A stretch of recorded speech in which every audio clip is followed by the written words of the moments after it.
Incredible greetings, everyone. Incredible greetings. All right, get y'all butts up. All right, get up, get up, get up, get up, get up, get up. If you are on the East Coast, get it up. You're probably laying in bed, looking at your phone, scrolling. This notification is popping up. All right, I'm gonna let you get, wipe the sleep off your eyes. You haven't started you're up, but you haven't started your day yet. Get your butt up and decide what is it that you're going to learn today? What are you going to work on today? For your business, for your side hustle, for your hobby that you say that you love so much, but every time something gets difficult, you run away. I have seen that on so many in so many comments on so many posts this week, inside of our Zoom sessions, where people will say, "Oh yeah, well I tried it once and it didn't work, so I gave up. I got frustrated." Well, let today be the day that you stop using that excuse and you stop letting a little old machine, little old program knock you off course, discourage you.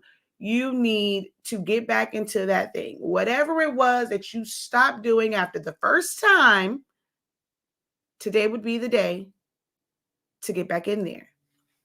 All right.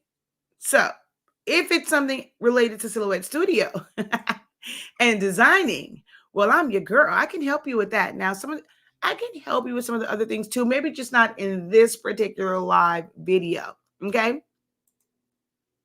But I can help you with some other things. But today, we are going to hyper focus on Silhouette Studio. I am determined. Like, I am absolutely determined for you guys to get on the ball. Like, I know y'all like your Photoshops, you like your, the new kid on the block, Canva. Some of you guys are getting into Kittle, but there are some things that you just cannot deny. Like, you have to learn the skills, the fundamental skills. And Silhouette Studio, I'm telling you, it will get you there. This is not sponsored. This is me genuinely wanting you guys to learn, to grow, to scale. Like, there's just some things that you need for your business. Something as simple as a business card, a flyer, and you are holding yourself back because you don't want to learn a new program. Canva isn't as easy as some people make it out to be. And sometimes I think it's like a crutch too, because so many elements are there. When you guys have to look for other elements and you have to look for inspiration outside of Canva, you get lost. You're allowing Canva to spoil you, and you got to get out of that. But I'm determined. Like, I'm telling y'all, I love Silhouette. This is not sponsored. I am not affiliated with the company in any way, shape, or form. I have been using this program for 11 years, teaching it for nearly 10 years, because it's just that dope. And I'm gonna get y'all to come around to my side. I'm gonna get y'all to love Silhouette Studio. It's like this. It's like, Shakira, we just don't love it as much as you do. Well, I'm going to do my best to get you guys to love Silhouette Studio as much as I do. I know it has some issues. I know. And you just haven't figured out a way around those issues, or the answer to the problems that you are experiencing with your Cameo machines, your portrait machines, or the program. But I'm here. I've been here for 10 years. I'm here to help you. But you guys are being too prideful. You're trying to figure it out yourself. It's like you want this badge of honor that says, hey, I did it by myself. I figured it out by myself. No, you don't have to do that. I am here to help. All right. So I figured that works. So instead of having silence, because some of y'all get your panties all in a bunch when the top of the video has silence, or I'm sharing it out. So I figured this was a good way to go about that, to where I get you guys' attention from the start, right? She says, thank God I found you. Incredible morning. Hello, hello, hello. Thank you for hopping on. As you guys come in, say hello. Drop a hey, how you doing? I don't bite, I promise. I just like to know who's watching so I can greet you properly. There's some people who, because they are always speaking. Like I know their names, even when they're the names for their YouTube and TikTok, or even like on Facebook, if it's something different, like I still know your name because you introduce yourself to me. So hello, hello, hello, hello. Welcome in, welcome in. Don't let the website going across scare you. Like this is just me trying to, wait for people to come on. I promise you there's going to be some actual teaching. As I stated before, I teach Silhouette Studio. So if you are someone that's into or wants to get into graphic design, wants to get into making shirts, party favors, labels, tags, stickers, you want to start a sticker business, you want to start a t-shirt business, you want to make tumblers, you want to make mugs, you want to do paper crafting, you want to make greeting cards, whatever it is, Silhouette Studio can be that program to get you to those goals. So don't let this is just kind of on screen so that it's like not anything, that you're looking at, because it's not going to be on me. Okay. It's all about what's on the computer. Incredible morning, Mercedes. Hello, hello, hello. Welcome in. Welcome in. All right. So I need to do some things on my side real quick. So it's the part that people don't like when I have to take the time to change my audience, share it out, and all that kind of good jazz. But hello, hello, hello. Incredible morning.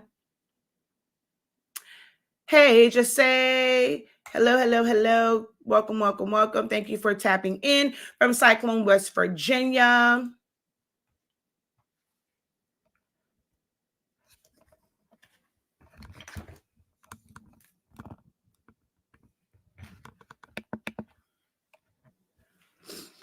All right. I am in the process of sharing out this video. So bear with me. Un momento.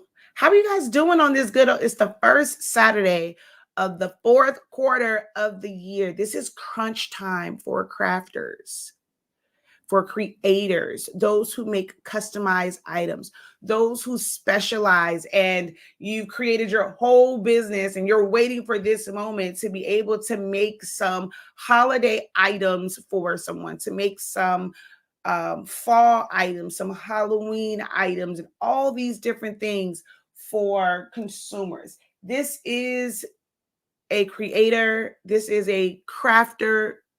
They'll call it like the Super Bowl. This can be the busiest time of year for a lot of businesses that started based off of a craft or a skill that they have learned, or you are learning. So if you were in the process of just learning, it's just a hobby, not to say that you have to make it a full-on business. You don't have to make it a full-on business. But if you want to make some extra money, you want some pocket change, you want some extra money for your holiday shopping, you can take the skills that you have been working on all this time, learning how to use this machine, even if it's something as simple as making custom gift tags. When we go to the 99-cent store or Dollar Tree, you go to Walmart, you get like the little gift tags, and you just have to kind of get what's there. None of them are really cohesive. To me, that sticker sheet is never really cohesive. It just kind of really fits the theme. So you can do things like, for those who are really, really themey with their Christmas decorations and they want their packaging to be a certain way, you have a printer. They sell sticker paper, a dime a dozen. And you have a cutting machine, or you know how to work scissors. Well, and the scissors part, I don't know, for the professional looking ones, maybe DIY your own, but that is something that you guys can learn to make and sell. It's just something as simple as tags and labels for gifts. All right. So let's see here. Anyone else say hello over on TikTok? Nope. All right. While I am sharing this out, my question to you is, who here currently utilizes the Silhouette system? So whether you are using just Silhouette Studio to size and print, if you are using it where you're not creating, you're using pre-made designs. If you are utilizing the machine, are you cutting with it? Who here is using some part of the Silhouette system?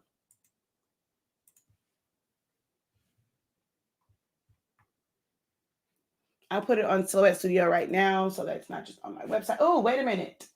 Let me put the disclosure on TikTok, because they be tripping.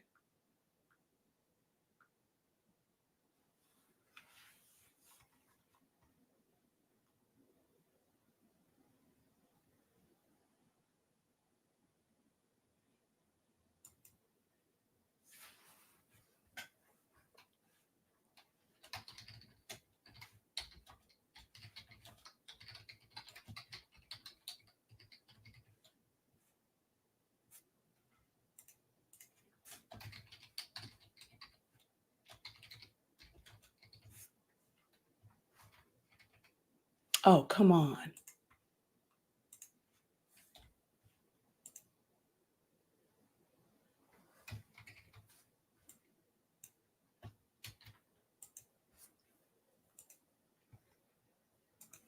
All right, let's see. Anyone over here using the Silhouette system? Who here doesn't know anything about Silhouette Studio? Classy and caffeinated. Hello, hello. I almost thought that said caffeinated.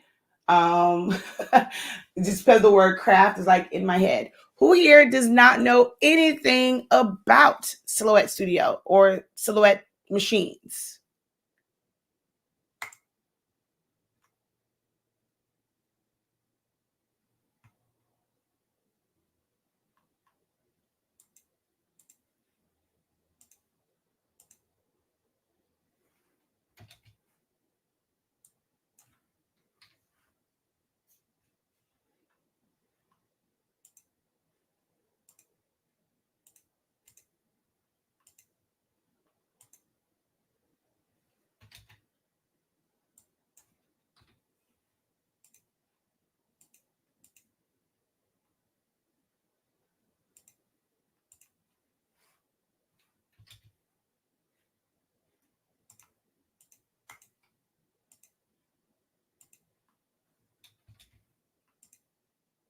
Okay, we are all shared out.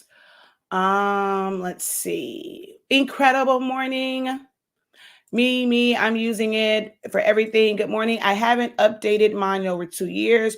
What should I update them to now? Meaning your machines or the program? Because you said update them to. So are you referring to your machines or just the program? Sometimes thanks to you. Hey, I use Silhouette.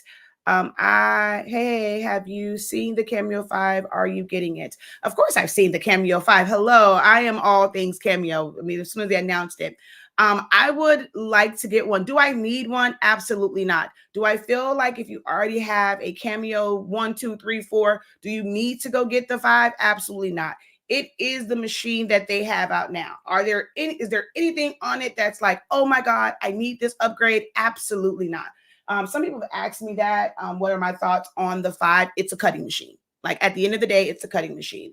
Some people are fascinated by the electrostatic mat. And if that's something that interests you, then yes, you would need the 5 because that does not work with any other machines. But that's literally the only like major selling point is the electrostatic mat, because with the power tools, you can use those with the other ones. You just have to have an external power supply or plug it in. So it's nothing like super major. I would say it's not something that I'm like, oh my gosh, I just have to have it. No, because it's a cutting machine. I have 7 of their cutting machines, but I do have it. I would like to get the 15-inch one just to have a 15-inch machine. I do have the StarCraft Solo, but I don't use that one at all. For 24-inch, my Caesar Romeo is work, like, I'll use that one. I will never ever get their 24-inch machine, but the Plus I am interested in. I just haven't pulled the trigger yet because I just really don't need it. But one of the classes that I have coming up really soon, I do need it because I know that there's going to be people who attend to learn Cameo who have the newer machines. So I plan to get the newer Portrait and the newer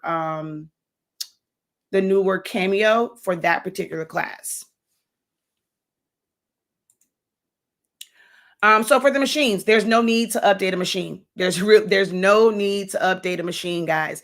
They all do the same exact thing. As a matter of fact, today in my creative lounge, that's actually the topic for today. When it comes to all of these machines. Oh, wait, let me clean y'all a little bit over here on the tickety talk. Hold on, y'all. It's a little blurry. All right, there we go. But yeah, today in the Creative Lounge at 11:30 a.m., we are actually going to be talking about the different cutting machines and trying to figure out what best fits your needs depending on what it is that you're trying to do with the cutting machine. So it's that kind of interesting that you asked about that. Both of you asked about two different machines because we're going to get into that today at 11:30 a.m. So the software where it says 2.5. Okay. Well, 2 years ago, you can't be on version 2. So do you mean that you're on like 4.2.5 something something? Is that what you mean? And with the software? Whoa, it's very, very early there. Incredible morning, and thank you for hopping on. What are you doing up? Incredible morning. All right, so I saw a comment over here. So let me go find that. Thank you guys for the likes. It's making it very hard for me to find that comment. Okay. I have one and I know nothing about it. Okay. So what made you buy it? What made you want to get a Cameo machine in the first place?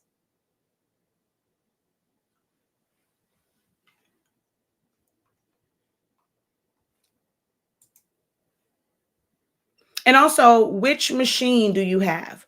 Which number?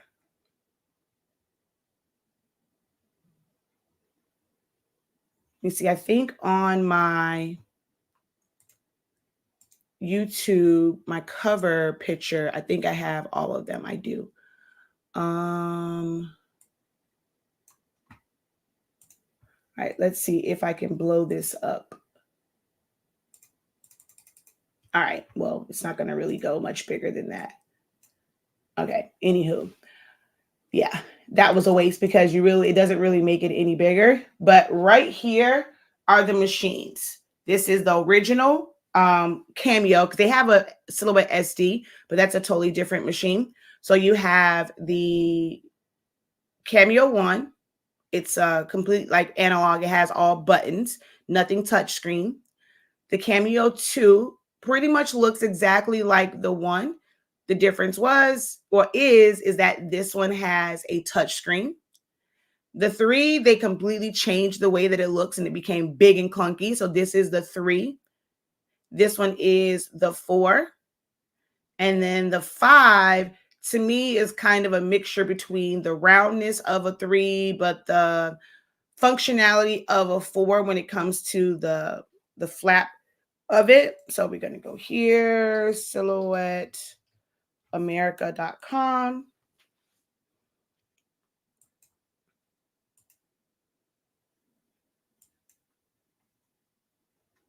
So you can kind of see that off in the corner. Let me see. Do they have a better picture? No. So let's just go to machines, Cameo 5. And this is what the 5 looks like. So see what I mean? It's like the roundness of the 3, but the way that this moves, it doesn't open up. It slides back like the 4. I personally like the shape of the original one better. Like Cricut, they have improved their machines, but even when you look at the Explorer or it was the Explorer Air or the Maker, for the most part, the look of it remained the same. Silhouette like completely changed the silhouette of their machines, which was weird to me because I'm like, with the name like Silhouette, the shape of that machine was to me was iconic, and I would have liked for them to keep that same silhouette, but they are constantly changing again, and now they've rounded it off. But yeah. So all of yours are the 3. So you have the 4, all of yours are the 3. I have 2 number 2s, 1 still in the box. Man, the 2 is the greatest machine ever. Like I loved the 2. And I was so disappointed when the 3 came out because I'm like, you did not improve on it. You made it worse. The 4 is not so bad. I just hate that they took away the repeat job function on it. They did bring that back with the 5, but yeah. I have a Cameo 3 and 4.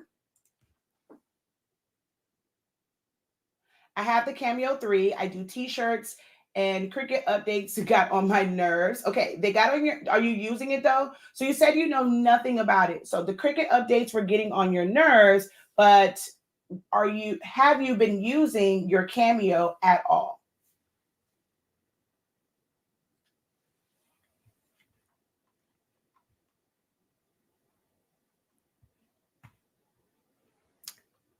Make sure that you guys double tap the screen. Make sure you guys give the video a like, share it out, tag a friend.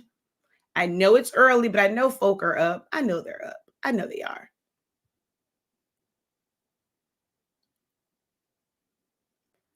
So let's get them up and on this live.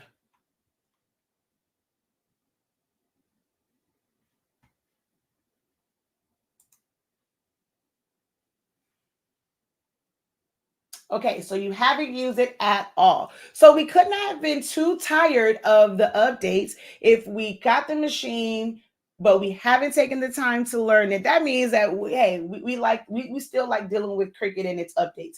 Because I know how you feel. I'm not even a Cricut user, but when I go and I come on live and I want to like demonstrate something, the difference between Cricut design space and Soil Studio, it's literally always doing a freaking update. So trust me, I understand your frustrations, and it has to be even worse when you're when you're actually using it and have to deal with all of those updates. So I understand it. But if you haven't, utilized a solution to your problem, then we're still having the same problem, right? I've started using my Cameo 2 again. My Cameo 3 has been having connection issues when cutting. That means that are you trying to use the Bluetooth or with the cord? Which I'm not gonna say that, because with the 3, it didn't even matter. I had mine hardwired in, and there was a period of time where I had to constantly take the cord out, put it back in, take it out, put it back in, turn it off. Like, it was this back and forth. I think that's where my disdain for the 3 came in at, because it was so many issues with like unplugging it, plugging back in. It just would not, like you said, maintain it wouldn't even connect. And that was so freaking annoying. I never got the Bluetooth to work on the 3. Never.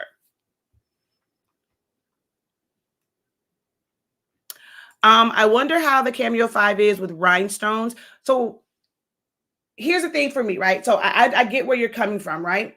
But it's not that it has an issue with rhinestones. You're saying rhinestones because it doesn't cut rhinestones. Is it a matter of cutting the flock? Do you feel like you are having issues with your 3 or your 4 cutting your flock properly? Because at the end of the day, they're all cutting machines. And I've cut flock with the 3 and the 4. And I can't say that I've had an issue. I have a 3 and it's in the box on the oh my gosh. What are you guys doing? All right. So basically what you're telling me, since challenge culture is prevalent right now, are you guys telling me that you guys need a 3 or 5 day challenge to get your cameos out of the box? Is that what you're telling me? Is that what you're telling me? Because there's too many of y'all that have y'all machines in the box. So if I were to put together a 3 to 5 day challenge to get these machines out of the box, are you going to attend, and are you going to actually take it out of the box? Or are you just going to attend the challenge just to say you attend the challenge because it is what's trending right now, is to be all up in the challenges and be up in the rooms? See, that's one of the things that I'm not, when it comes to challenges, I've been hesitant because I watch a few I've watched like when people do challenges, and then I'm not really seeing people do, a whole lot of with it. I've, talked to some people, and in the challenges, it's more like people just kind of talking to them, and no one's really doing the thing in the room. Like, if I do it, you need to challenge yourself. I need you to have your machine plugged up, ready to go. When I cut, you cut just like that. When I cut, you cut just like that. But you can't come to the challenge and you're not ready to work. Okay. We got to make sure that we have no distractions and you are ready to do the things. That's what, tell them again. Open that thing up. My Cameo 4 stopped cutting well when it came to print and cut. Something broke inside. So Is it only print and cut that it's not working on? Because you're saying something broke inside. That means that it shouldn't be cutting at all. Is it that it cuts other stuff correctly, but not print and cut? Yes, I wish I could cut more rhinestone designs with my Cameo. So what's happening though? Like you guys are telling me these things, but you're not telling me what's going on. Is it not cutting the holes all the way? Are they not shaped properly? What is the actual issue? Saying that it's not cutting right is not the issue.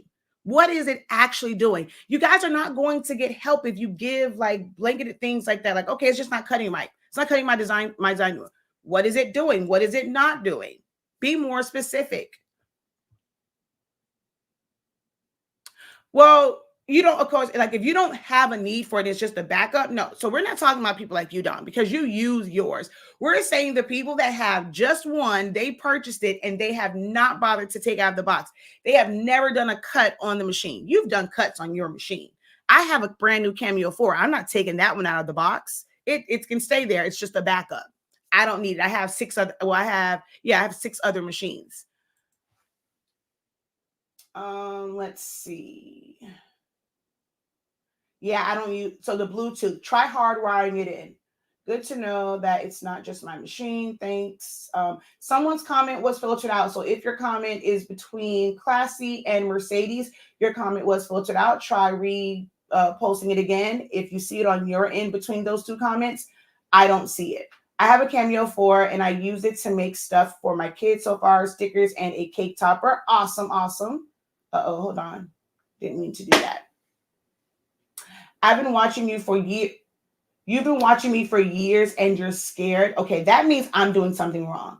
If you have been watching me for years and you have not been motivated to actually do the thing, I'm doing something wrong. I have to be doing something wrong. Because there's no way watching my content, you should still be scared. Let's see.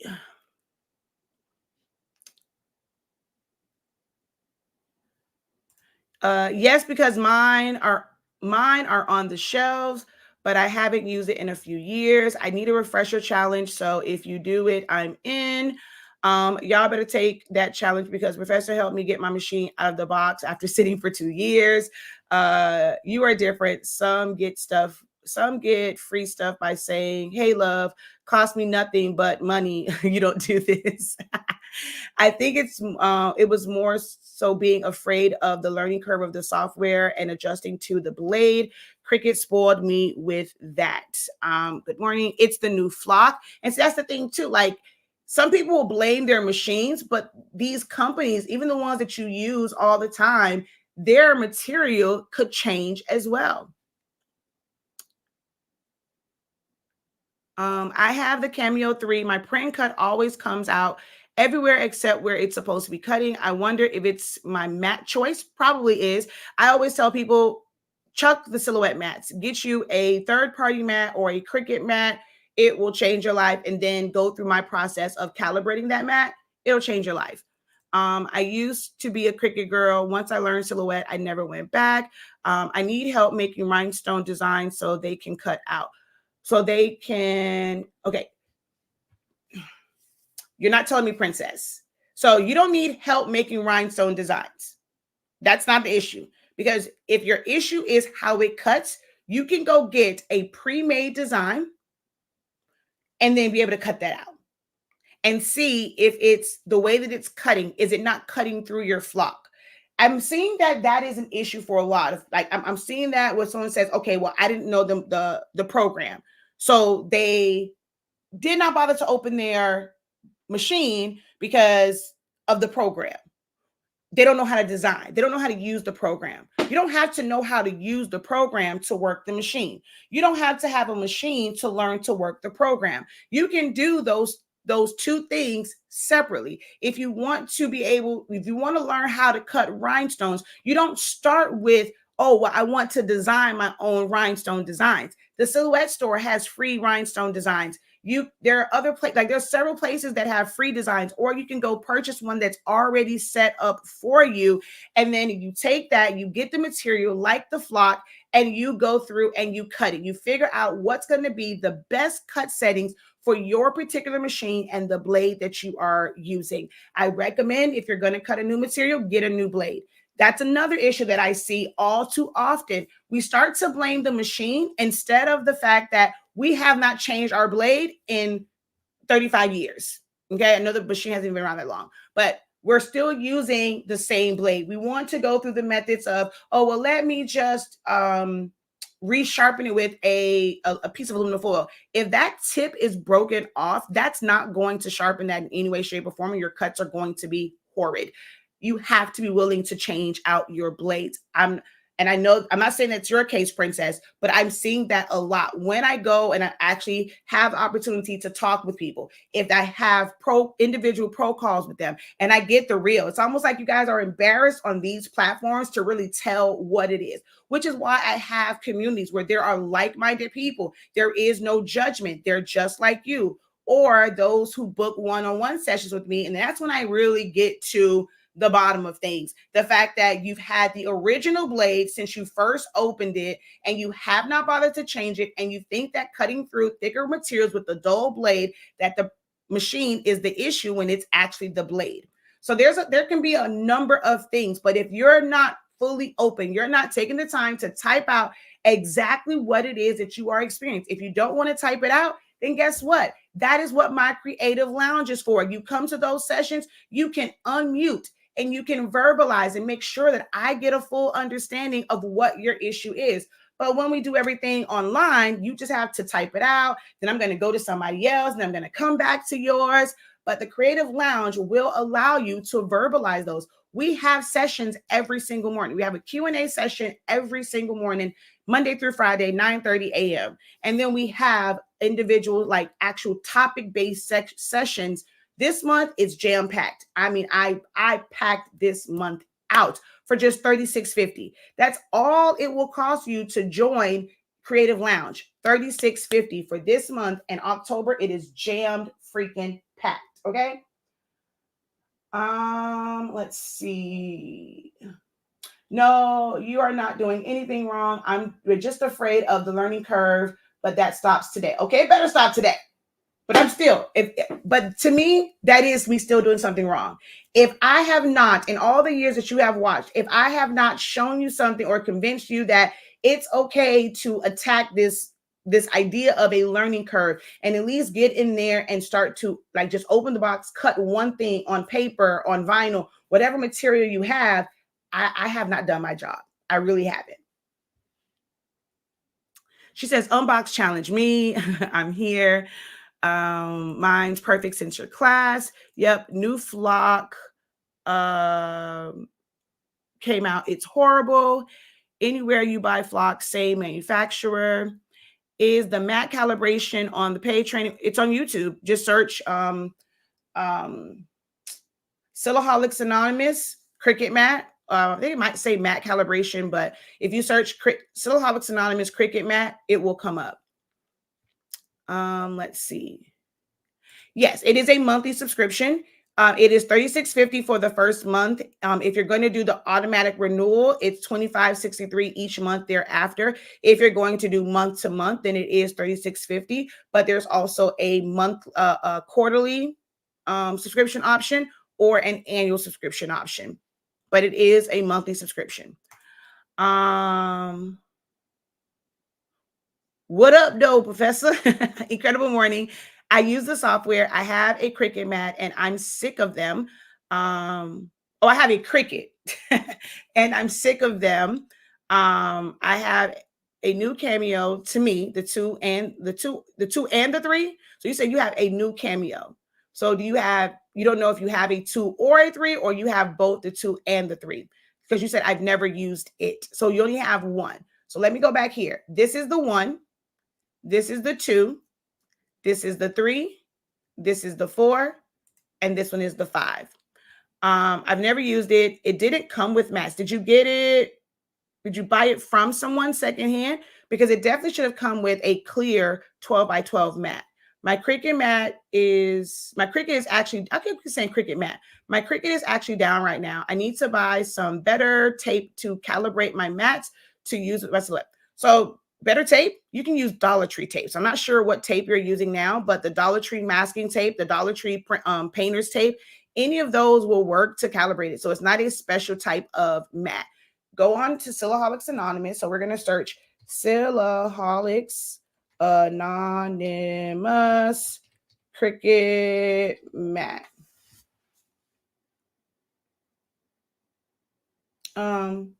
Excuse me? Oh, I was like, why are these other people videos coming up? The hell? So you have this one for how to calibrate it. This was 5 years ago. I did it again 2 years ago. So there are 2 videos on how to set up your Cricut mat. This one, of course, is very, very, very, very, very detailed because it's 41 minutes. In this one, I think I just went through the setup for it. This one shows the setup in the program, as well as me actually doing the mat on there. So, and here is the second part. So that's why that one was broken up. This one was the first part from 5 years ago. This one was the second part from, where'd it go? Second part from 5 years ago. This video, because it was live, I believe. Yeah, this one was done live. This was pre-recorded. This was pre-recorded, but this one was done live, which is why it's a little bit longer. I was answering questions, so you can watch this. Oh, wait, you can't see it. You can watch this video to see the full process all in one. If you want a shorter video, break it up. You're going to watch this one, and then you're going to watch this one. Okay?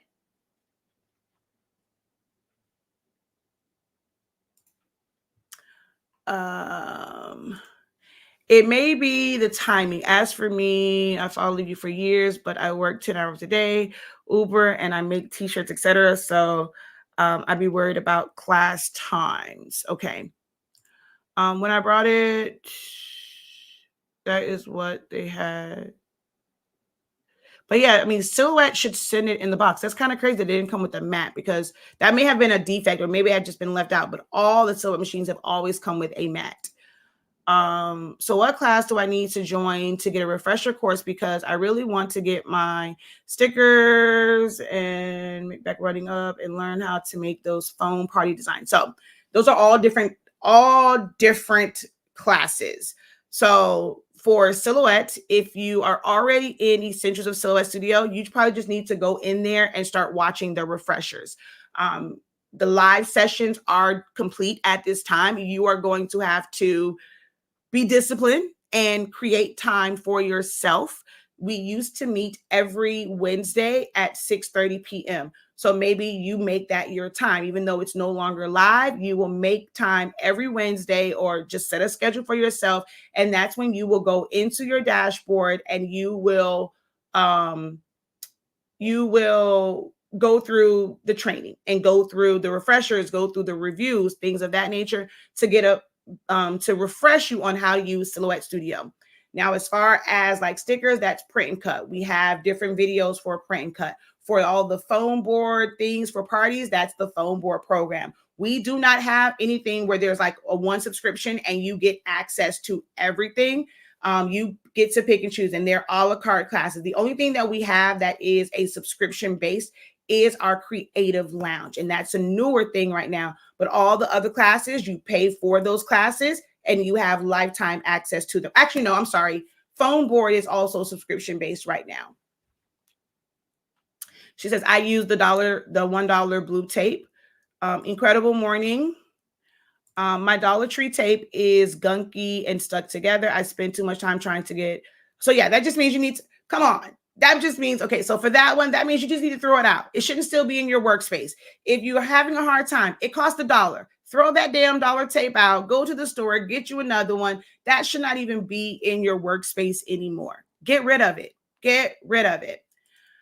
Do you have any videos on how to make stencils in Silhouette? What are you trying to make stencils for? Because there's some people that make stencils with vinyl, and they will cut the adhesive vinyl and put the transfer tape on there, put it down, and then paint it. And then there are some that will do it with freezer paper, and they have to like hand place any middle parts. And then you have the ones that want to do a true stencil that has a bridge.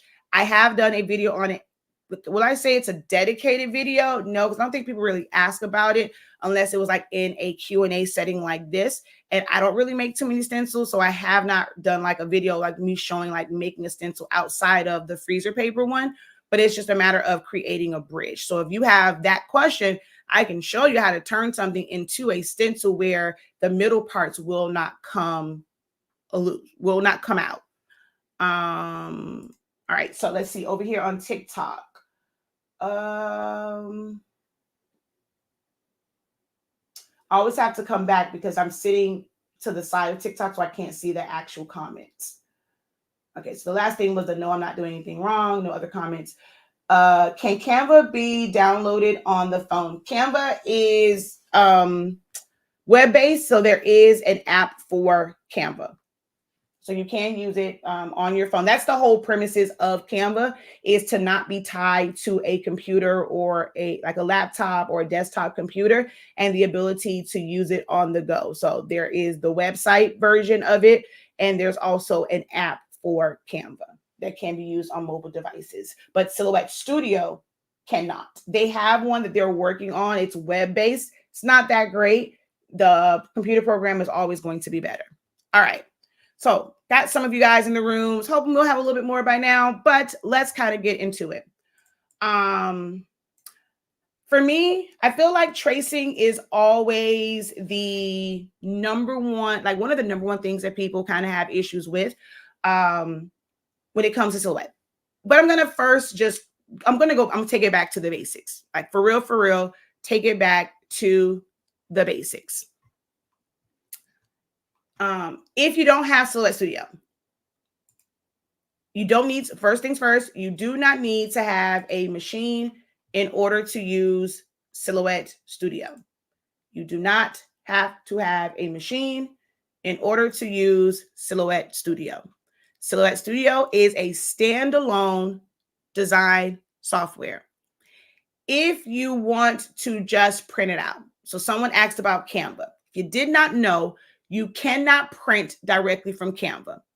You can print with Canva, which basically they're outsourcing it to a third-party vendor. The company Canva themselves they're not doing the printing. It is being outsourced to third-party vendors to print your things out and then ship them to you. So you can take the designs that you have, submit them to said companies that they have on, through the system they have on Canva, and then it will be shipped to you. But you cannot print directly from Canva. There is no button that you can click on. So you have to download it or save it. They mean the same thing, but they say download because it is going to, when you look for it, it's going to be in your downloads folder. Okay. So once you do that, if you did not set that file up, meaning the design page, in the size that you're going to print to, okay? If you did not set it up in the size that you are going to actually print to, when you go to your print settings and you're doing things like, fit to page, print the full page, it's not going to come out correct, guys. It's not going to come out correct. Everyone shows you all the little pretty things and they're showing you the templates and the this and the that, but they always leave out the most important part about that sizing to get it to print and how to get it printed out properly. And the missing component is you guys are not saving it and bringing it back into Canva on a design page that is the size of the paper you're going to print to, or you're not starting there and then designing it. And there are some designs where you don't want to necessarily start with the design, like with the print page. You want it to be to kind of like the size of the design, the size of how you want the design to like look. Let's say like for a tumbler, because you want things to fade off of the edge and you don't want to have to crop a bunch of things. When you have it set up to a tumbler template size, I use 9.3.815. And if I were to pull things to the edges, they're not going to be, I don't have to go in and crop it. In Silhouette Studio, I have to go in and crop it to make sure that, everything is within that template. You don't have to do that with Canva if you make your design page 9.3 by 8.15. But when you go to print it, if you just take that one file and you go to print it, your tumblers are going to be, your tumbler transfers are going to be the wrong size. They're not going to print correctly. You would have to take that design, put it back into Canva, maybe even resize it, or you have to take it into a program like Silhouette Studio and then resize it. So a lot of people are using Silhouette Studio as just a way to print. I'm trying to find, okay, so I think this one is one where, okay, so I did these. This was set up for a tumbler print, right?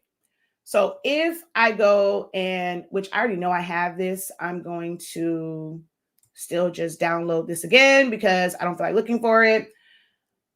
I'm going to go to a JPEG. That's another thing too. I don't know why everybody's telling y'all to save everything as a PNG. PNG doesn't make it better than a JPEG. There's times when it needs to be a PNG. There's times when it needs to be a JPEG. And I'm feeling like a lot of crafters don't understand the real difference between a PNG and a JPEG. But there's like this, there's no transparent pixels to this. This does not need to be a PNG. We save it as a JPEG. So we're just going to go here. And I only want page 1. And we're going to download it.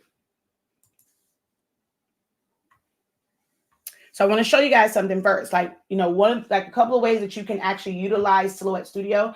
If you don't have a machine and you are a Canva user, you just need a system that you can actually print from, and it's the correct size. EHK, hello, incredible greetings. Welcome to the live. Thank you for joining us.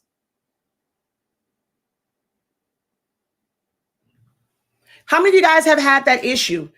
If you are someone, Shimon says, I'm the crafter that didn't know the difference. Yes. Thank you for being honest. Okay.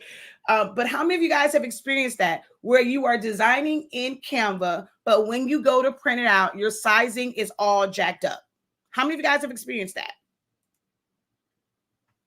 All right. So this has, wait, where are you? Oh, it was right here. I'm like, what the heck? This new system and how it looks, it confuses me sometimes. So I'm going to open this up, right? So we can see, I'm going to go to print. So right now it is going to, like, it is set to do a full page of 8.5 by 11. But that means that this wrap would be 8.5 inches tall, 11 inches wide. I don't need it that big. That's going to be too big for a 20-ounce tumbler. It's supposed to be 9.35 by 8.15. This is too big. If I take this and go fit to page, where is it?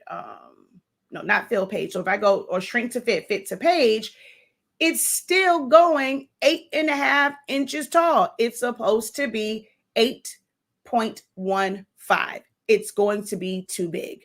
Parts of my design is not like that's supposed to be on the tumbler, won't end up on the tumbler.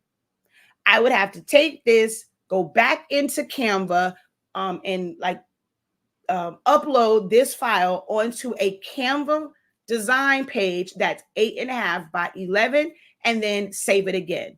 It makes no sense to save a file twice, taking up space on your computer, on your phone for no reason.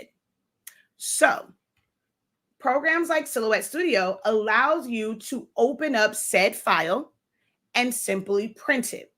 So you can go File, Open. We're going to go to that file that we just had. Now it may come in hella big, right?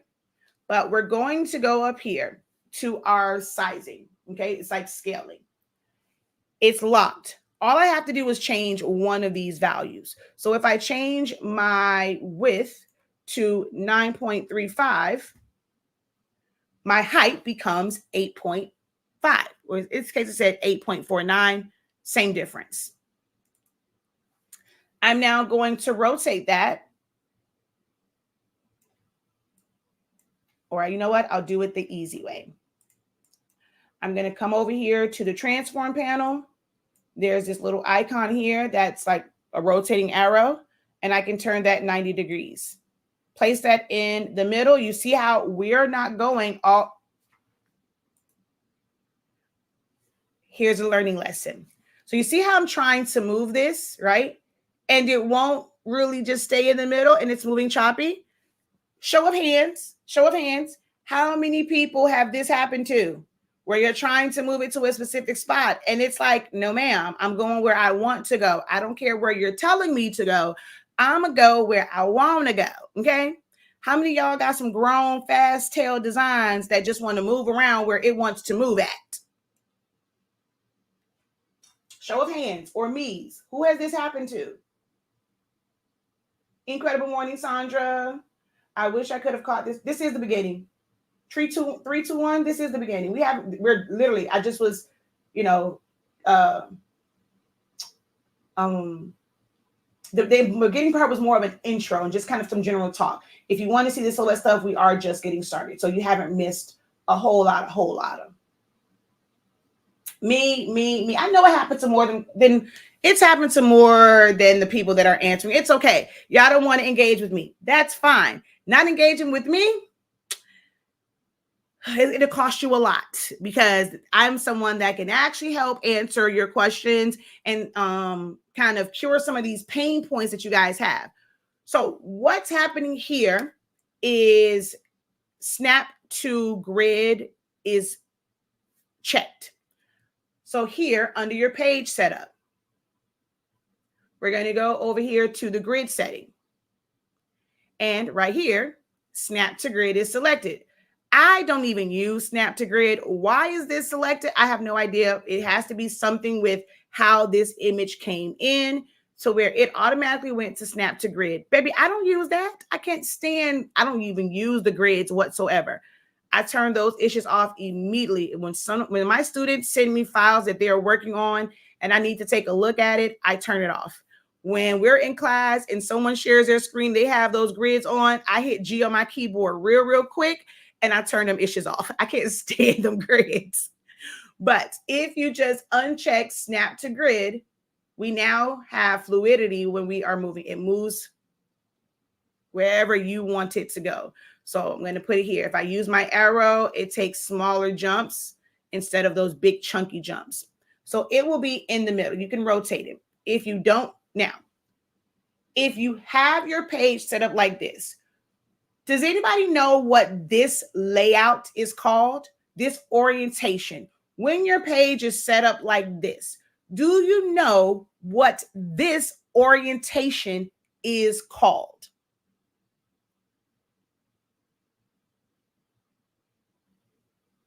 Was everything on this design created in Canva?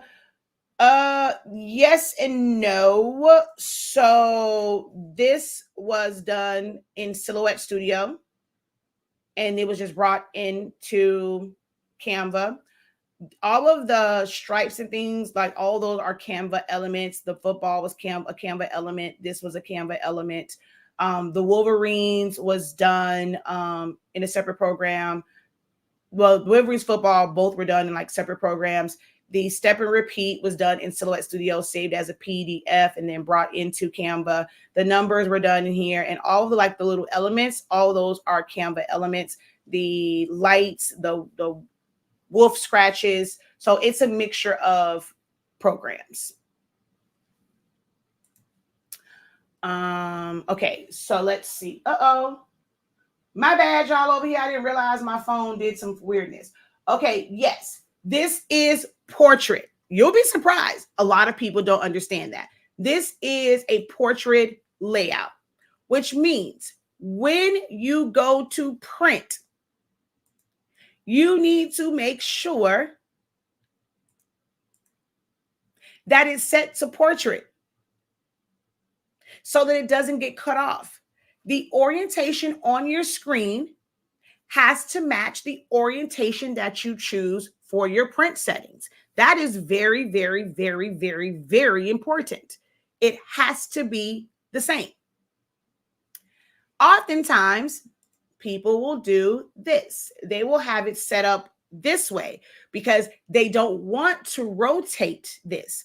Or I get questions, and this is, please understand, I can say for me, and what, like the things that I said, like the questions I get, they may seem like silly questions. I'm not saying it to pick on anyone. What I'm trying to demonstrate is there are a lot of people who are just not aware of these things. Like they're just now getting into like really doing things with graphic design programs and just designing because they're used to just maybe using a computer for Word. They're used to using a computer just to check emails, things of that nature. They haven't really tapped into this. There are a lot of teenagers or like young adults that I have worked with. And because they're so used to things being on their phone, when I've gone and I've tried to show them like a graphic program, that is foreign to them as well. So it's not just an older crowd who's never used a computer. A lot of the younger kids, because they're so used to phones and all you have to do is just turn it and stuff like that. And when you can't just turn your monitor to make it flip, they don't understand basic graphic designing terminology as far as landscape and portrait. So I'll get things like it's here, and because it is in portrait mode, they want it to fit. They don't think to rotate it. They want to shrink it down to fit inside, and then they're like, "Hey, it's the wrong size. I'm printing it. I did what everyone says, but it's not fitting." And then, I'll ask a bunch of questions, and trying to get it through typing just doesn't work. Okay, hey, let's try, get I'll have you set up a Zoom session. Let me see exactly what you're doing, or I'll have them take a video of every step of what they're doing, and then when I see it in video format, okay, this is what the issue is. You just need it to rotate it, but they will shrink it down to fit instead of rotating it. So whether we rotate with the green circle or we go over into transform and then we rotate it so that it fits in portrait mode to print that way. Or it will be like they have it in portrait mode. They have everything set up, but when they went to print, they have it in landscape mode, which is going the long way. But when they go to print, it's still set to portrait. So things are getting cut off. All of these things must match. If it's in landscape, which is going the longer way, you print in landscape. If it's going up and down, you print it from portrait mode. Understand?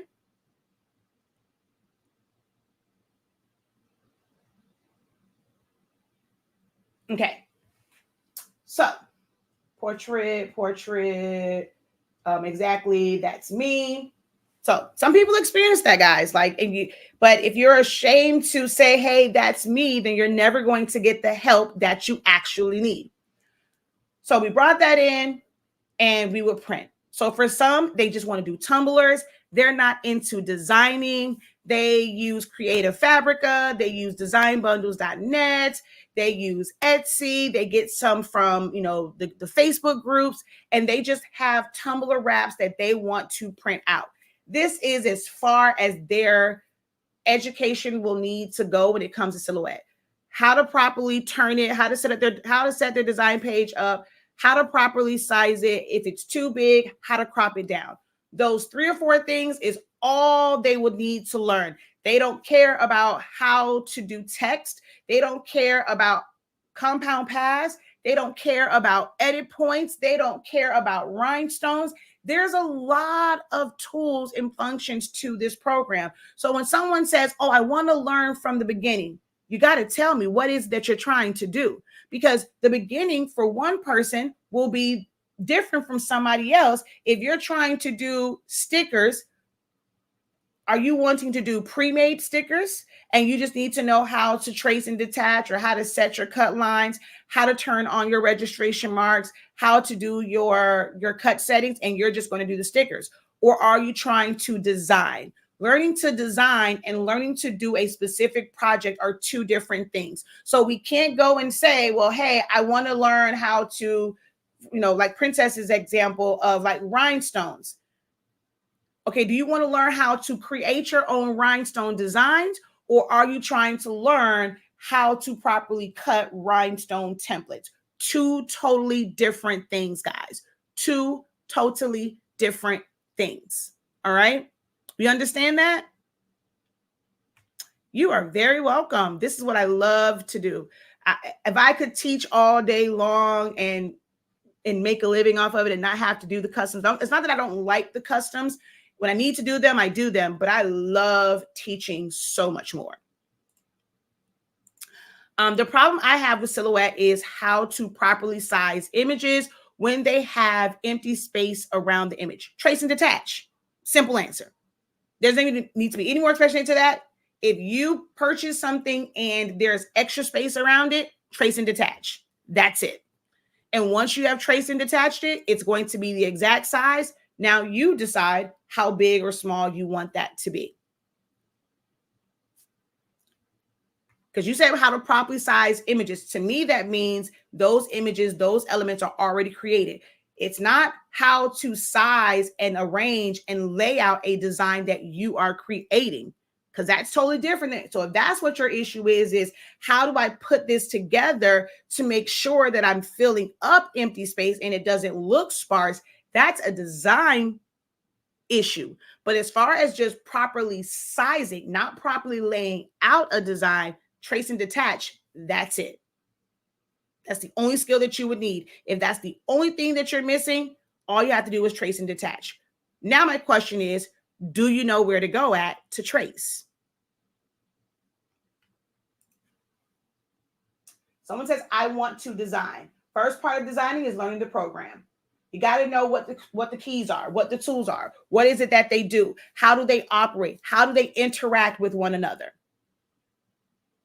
So if you're wanting to design, that's going to be your first step, is taking the time to learn the program. Doing some boring-ish, like, okay, we're going to put a square. We're going to put a circle in the middle of that. And we want to see what subtract does. Boom. Okay, we hit subtract on that one. That's what happened there. If I hit crop on it, okay, that's what happened. You are going to have to go through the basic boring stuff with nothing but simple shapes to get an understanding. The problem is you guys are wanting to learn it in a full design. Show me what compound path does in a full-on design. But then if I show you that with one particular design and you still don't fully understand the concept of it, when you go to work on your own design, you're like, what happened now? Because you're not taking the time to understand the program. Understanding a program and understanding designs are different things. When it comes to designing, the skill set that you now need to work on is composition, layout, how to pair the right fonts together, how to properly color, about your spacing, how to fill in negative space, how to align. That's what designing is about, making that vision come to life. Learning the program is not about designing. It's about learning the program itself. Am I making sense to you guys?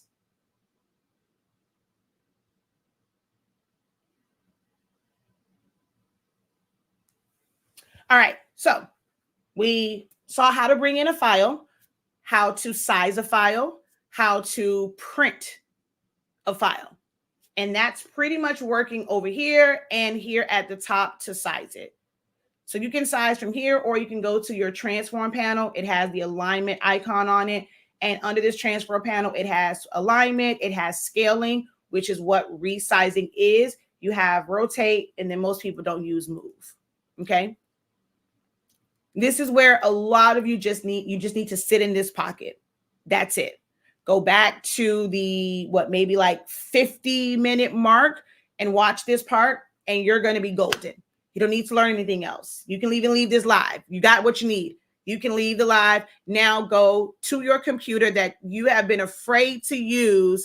You've been afraid to print from Silhouette Studio. You can now go and do that, because it's going to be file open. Find the file that you want to print.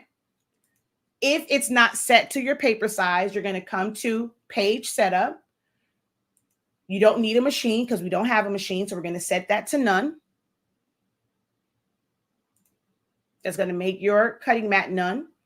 You're going to go to your page size. You're going to set the width and the height. If you're printing to 8.5 by 11 paper, 8.5 by 11. What the heck? 8.5 by 11. Oh, I don't know why it's not automatically switching. If you're, hello, what are you doing? Okay. If you're doing 8.5 by 14, 8 by 14.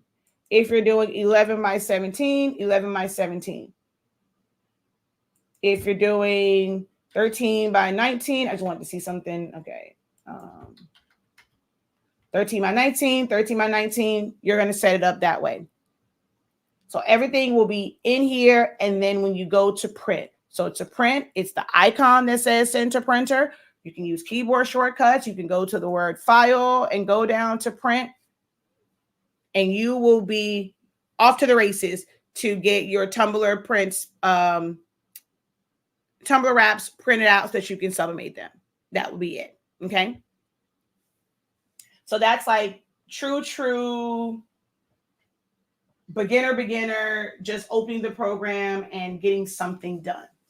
But if you're looking to do other things like make stickers, you want to type them out, you want to make your own rhinestone designs, you want to make party favors, that takes a little bit more work. That takes a little bit more knowledge.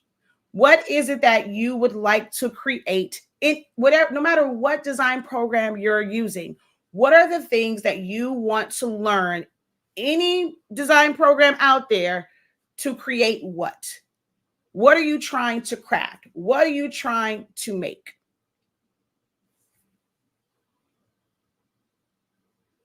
Is it the same for t-shirts? If you have a design that is already made and you just want to put it on a t-shirt, absolutely. Let's say we go to, what can I open up? Let's go file. I'm not going to open up a new one. I'm going to merge it into this same file. So you can also use file merge. Let's see. I'm trying to see something that I have. Okay. This was, let's say if I'd use this on a shirt. So we're going to open up this one. And this will help you, I think it was like LaShonda. So there is a lot of extra space around here, right? A lot of extra space. So I'll make a duplicate so that you can see the original size and the true size. Oh, wow. Thank you so much, Dawn. Thank you. I'll get my 70% of that at some point here.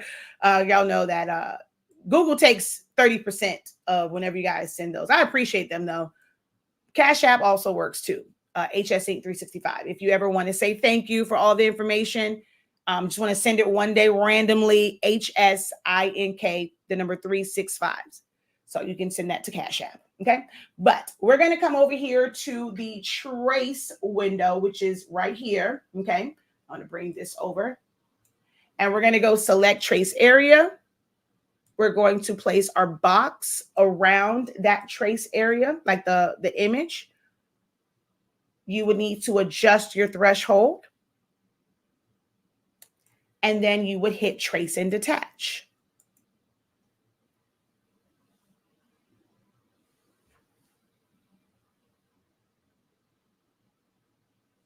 So once we trace and detach, it's going to eliminate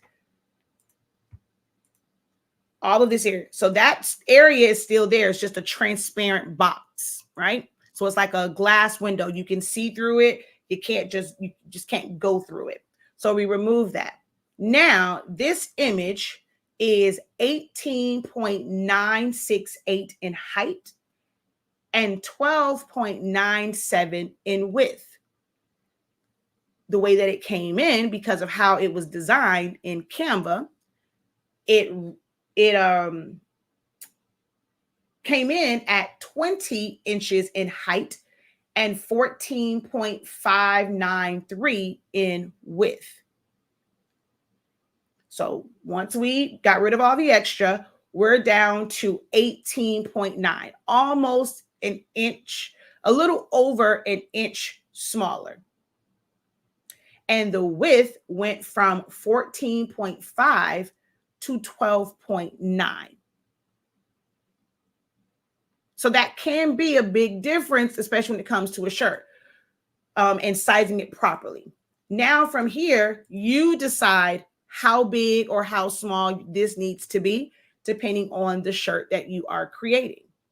So you would either size it from the corners and just kind of get a roundabout number looking at the numbers on the side, or you can leave it locked. If you wanted this to be exactly 11 inches in width, you would type in 11 and the height would adjust. If you wanted this to, why did it go to 7? Because I definitely put 11. What are you doing? Why are you acting cuckoo for Cocoa Puffs? I don't know. See, sometimes some of these versions have weird glitches in them. I don't know why it's not adjusting.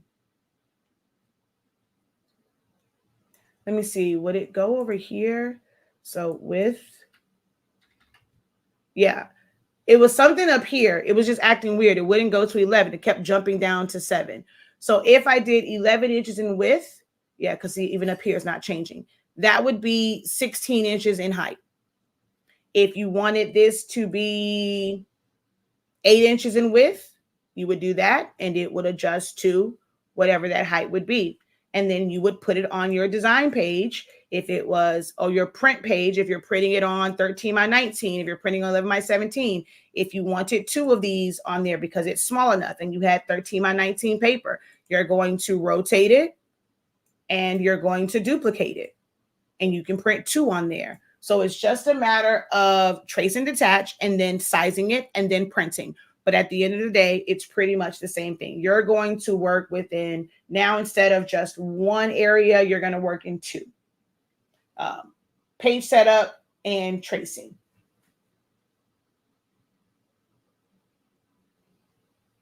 My Cash App, I'll put it in the chat. Thank you. Where is, okay, wait, I'm going to have to reply to you. Reply. HSINK365. There we go.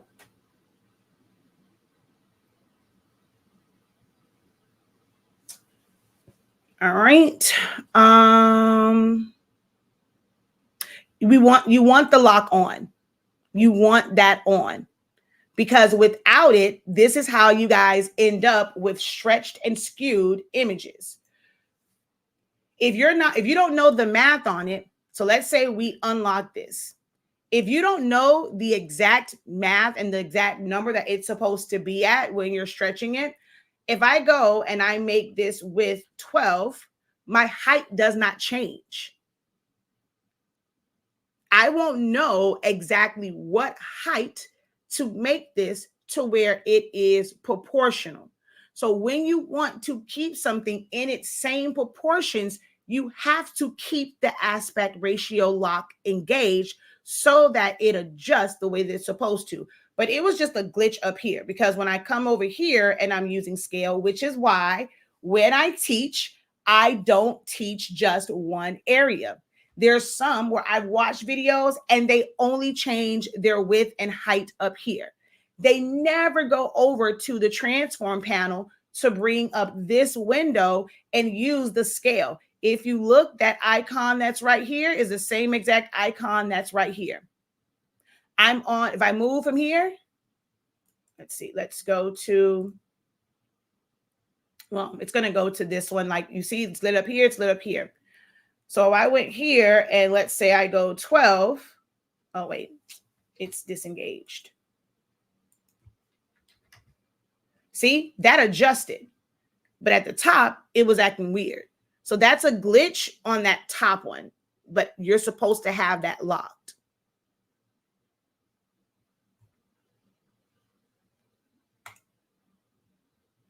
I would recommend going to Silhouette America. They have all of that information on their website. So I highly recommend going over to their website and just looking to see what their recommendations are for their programs, because it might be a little bit different if you're doing version 4 versus like version 4.5 versus version 4.3 or whatever. So I recommend going to their website to see that information. Oh my gosh, I cringe when I see that. And there are instructors that literally teach to do that. And they will teach their students and the things that they use to advertise with. They would take something like this and they would go like this and then like this to like well, this one isn't that bad because it's long, but let's say they wanted to fit a tumbler. Instead of like teaching how to rearrange it or how to fill in a design and add other elements, they're going to have them make this. I'm going to unlock it and we're going to make this 9.35 by 8.15. And it's going to look like this. And that drives me absolutely insane. Yes, it looks horrible. Thank you for the follow. All right. So, hey, no one answered the questions. So come on, y'all. How can I help you if you don't work with me? I can show a million things here, but if that's not what you need to use Silhouette Studio for, if that's not the thing that you are stuck on to elevate this business that you're trying to build. So I asked a very specific question. No matter which design program you are using, you need to learn a specific design program to create what? What is it that you want to be able to create to generate funds or to relieve stress, whatever it is? You're looking into Silhouette Studio, Photoshop, Canva, Affinity, Cricut Design Space, Corel Draw, Inkscape, Kittle, all these, whatever it is, to create. Ultimately, you want to be able to create what?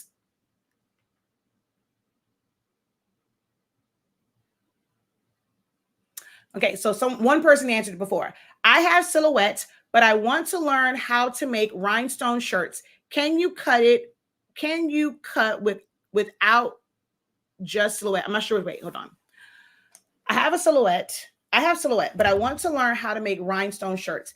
Can you cut it without just Silhouette? I'm not understanding, Erica. Can you clarify that for me just a little bit? It's that last part. I think maybe you were thinking one thing, but it typed out another way. Can you kind of clear that last part up for me? She says, look at here. I'm late, but baby, right on time. Will this video be available for replay? I shouldn't make it available for replay.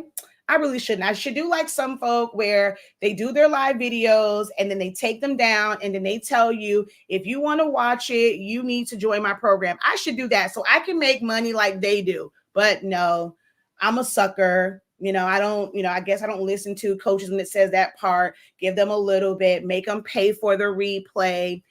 So you can go back to my YouTube channel. Now, it won't be available on Facebook, but you can go over to our YouTube channel, Stillaholics Anonymous, and watch it over there. No, it's not. Well, oh, you mean the subtract part? Kind of, sort of.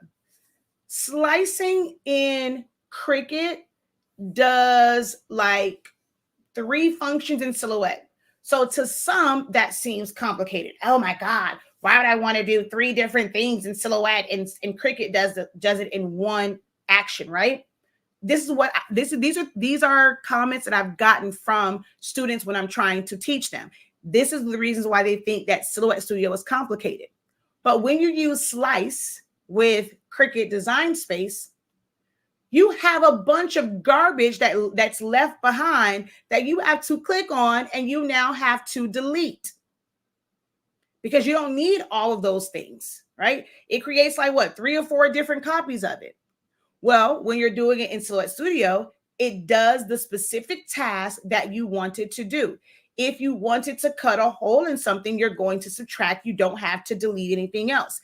If you wanted to crop a pattern down, crop a picture down to something, you use crop. You don't have to do anything else. Incredible morning.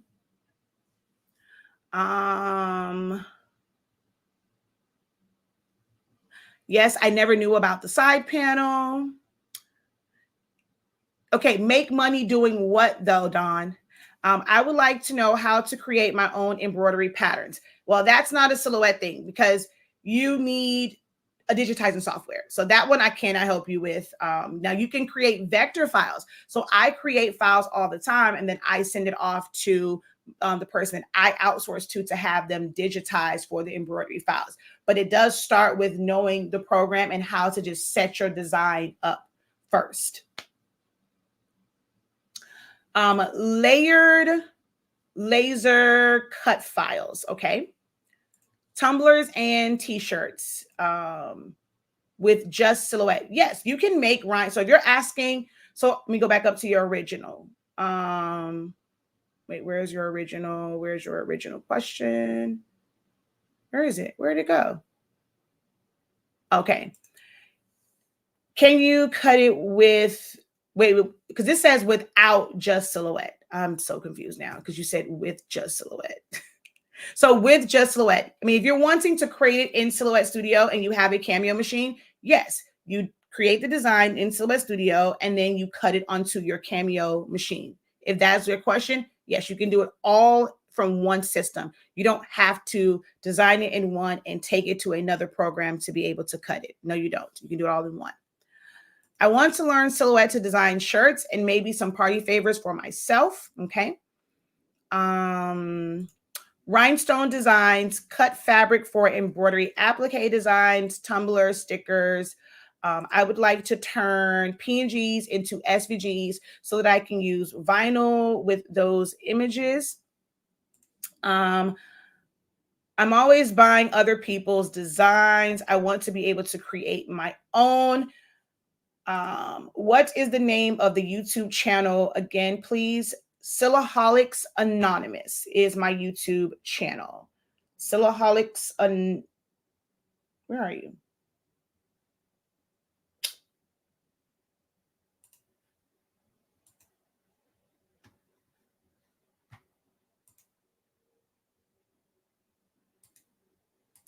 There we go. Silaholics Anonymous.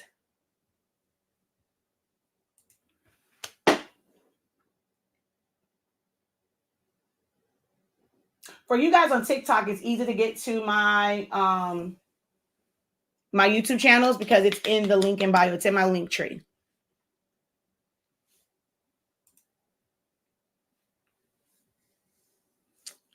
Hold on. I'll give you guys my link tree as well.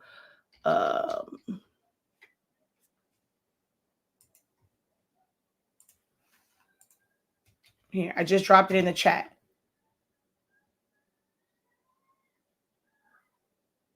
Oh, Zanimani is up. I'm like, what the heck is that sound? But Zanimani is up. All right, so let's see. Over here, I gotta wrap it up because I have to get ready for my class. We have a session in the Creative Lounge where we're going to break down the different machines and trying to help. I know I heard him. Are you crazy? You was so in my room. That's what he was yelling. I was like, I just told him, I was like, I hear him yelling, but I can't tell what he's saying. Get out. Did you go take your medication? It's on this table. Good morning, sir.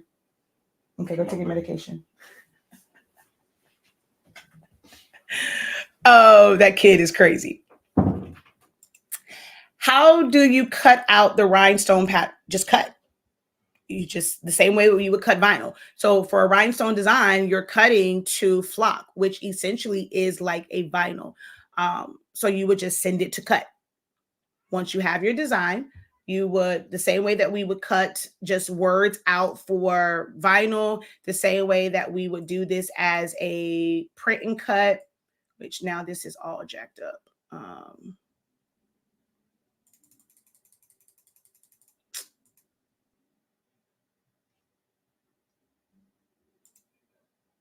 Okay, there we go. So since this is now set up to cut, everything that you cut, you're going to do the exact same thing. You're going to go to send. You're going to, well, my machine, I don't think it's on, so it's not going to give me settings. I have to come back to it so that it says trying to connect. Oh, you want to show out in front of the people today, because normally it takes you a month of Sundays to finally sync and connect. Oh, so okay, never mind. Okay, you're not showing out in front of company. Because I was going to say, normally you be on not available for forever and a day, but at least we went to trying to reconnect pretty quickly, but it's just not syncing. Yeah, that's the thing that I hate with the Bluetooth for the 4. It takes forever. You could never just turn your machine on and get to cutting. You got to wait for it to find it, reconnect, sync, all the rest of this other foolishness. So checking for firmware, you got to go through all of this. This is the one thing that I cannot stand about the 4. I don't know if the 5 is like this. It's why I love my machines that I can hardwire in, because they are always ready to go. This is annoying. Very, very annoying. But once it came up, you would actually, no, I'll just go to my Cameo 2. You would put in the settings. I don't recommend their pre-made settings, because their settings a lot of times is based off of their subpar materials, and not maybe thicker material. So you may have to do some testing to figure out what's going to be the best setting for your blade, your mat, your machine. But this is where you would go and you would cut it the same way that you would cut vinyl, the same way you would cut paper or anything like that. Are your classes live groups or pre-recordings only? I don't do pre-recordings. I can't stand doing pre-recordings, which is why I keep coming live on here, because I keep trying to do pre-record. I had this whole thing where I'm like, when it comes to teaching, I was only going to do pre-recorded videos. I wasn't going to do lives anymore, and it drove me crazy. So you do have access to the playback. So if you end up joining any classes or any Zooms that have happened, you can watch the playbacks of them. But each and every last one of my classes are taught in front of a live Zoom audience. It is completely interactive. It's not just me talking at you and just teaching something. I leave ample opportunities for you to ask questions, to get clarity. So it is a full teaching session live via Zoom, with the ability to watch the playbacks anytime you want to.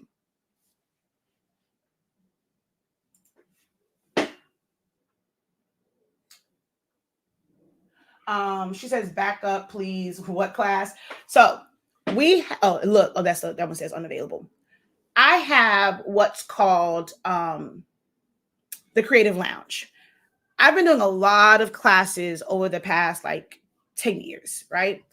Now, it's not that it's going to replace. This is not, I'm going to make this very, very, very, oh yeah, exactly. And you are able to share your screen.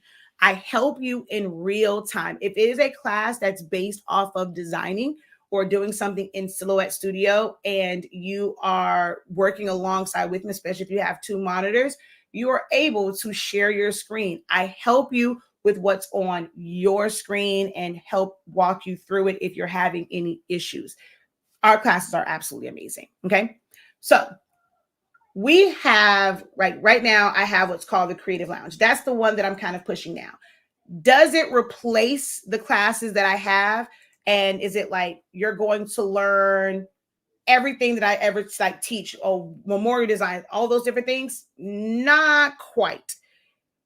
It's that missing component where, kind of like Q&As like this, but you're in a Zoom session, you're able to communicate with me. You're able to show me what you've been working on. Hey, can you give me any tips on this?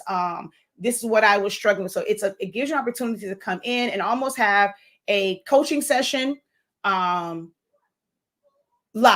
And we do that Monday through Friday. It is an earlier one.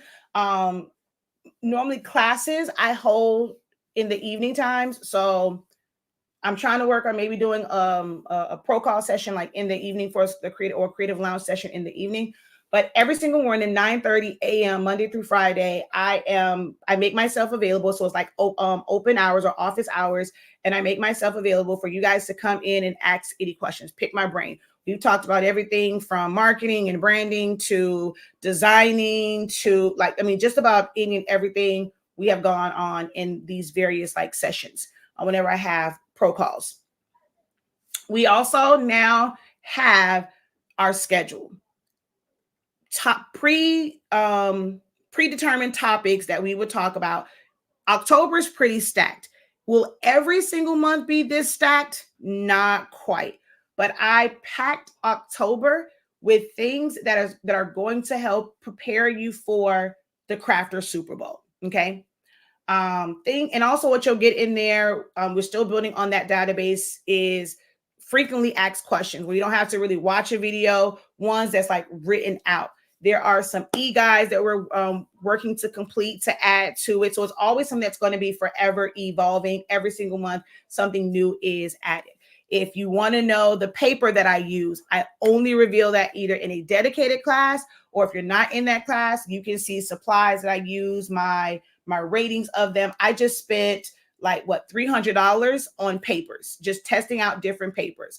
Not everybody wants to do that, and everybody has the means to do that. So I test these papers out, and I am making a lot of charts of pros and cons of them. Like some of these papers that are coated, they don't work with hot glue. So some of you guys that are doing party favors, you're getting papers that people are recommending, but you're trying to use hot glue and you're wondering, why are my bags busting apart? Why are my party favors coming loose? Because you are using hot glue with this particular product. It doesn't it's because it's coated, it does certain things to the glue. Then you need to look into using a tape runner or double-sided tape. So these are all the things I fully test. I am a scientist, I'm a researcher. I love to test things, and I share my results in the Creative Lounge. So that's what that monthly platform is catered to.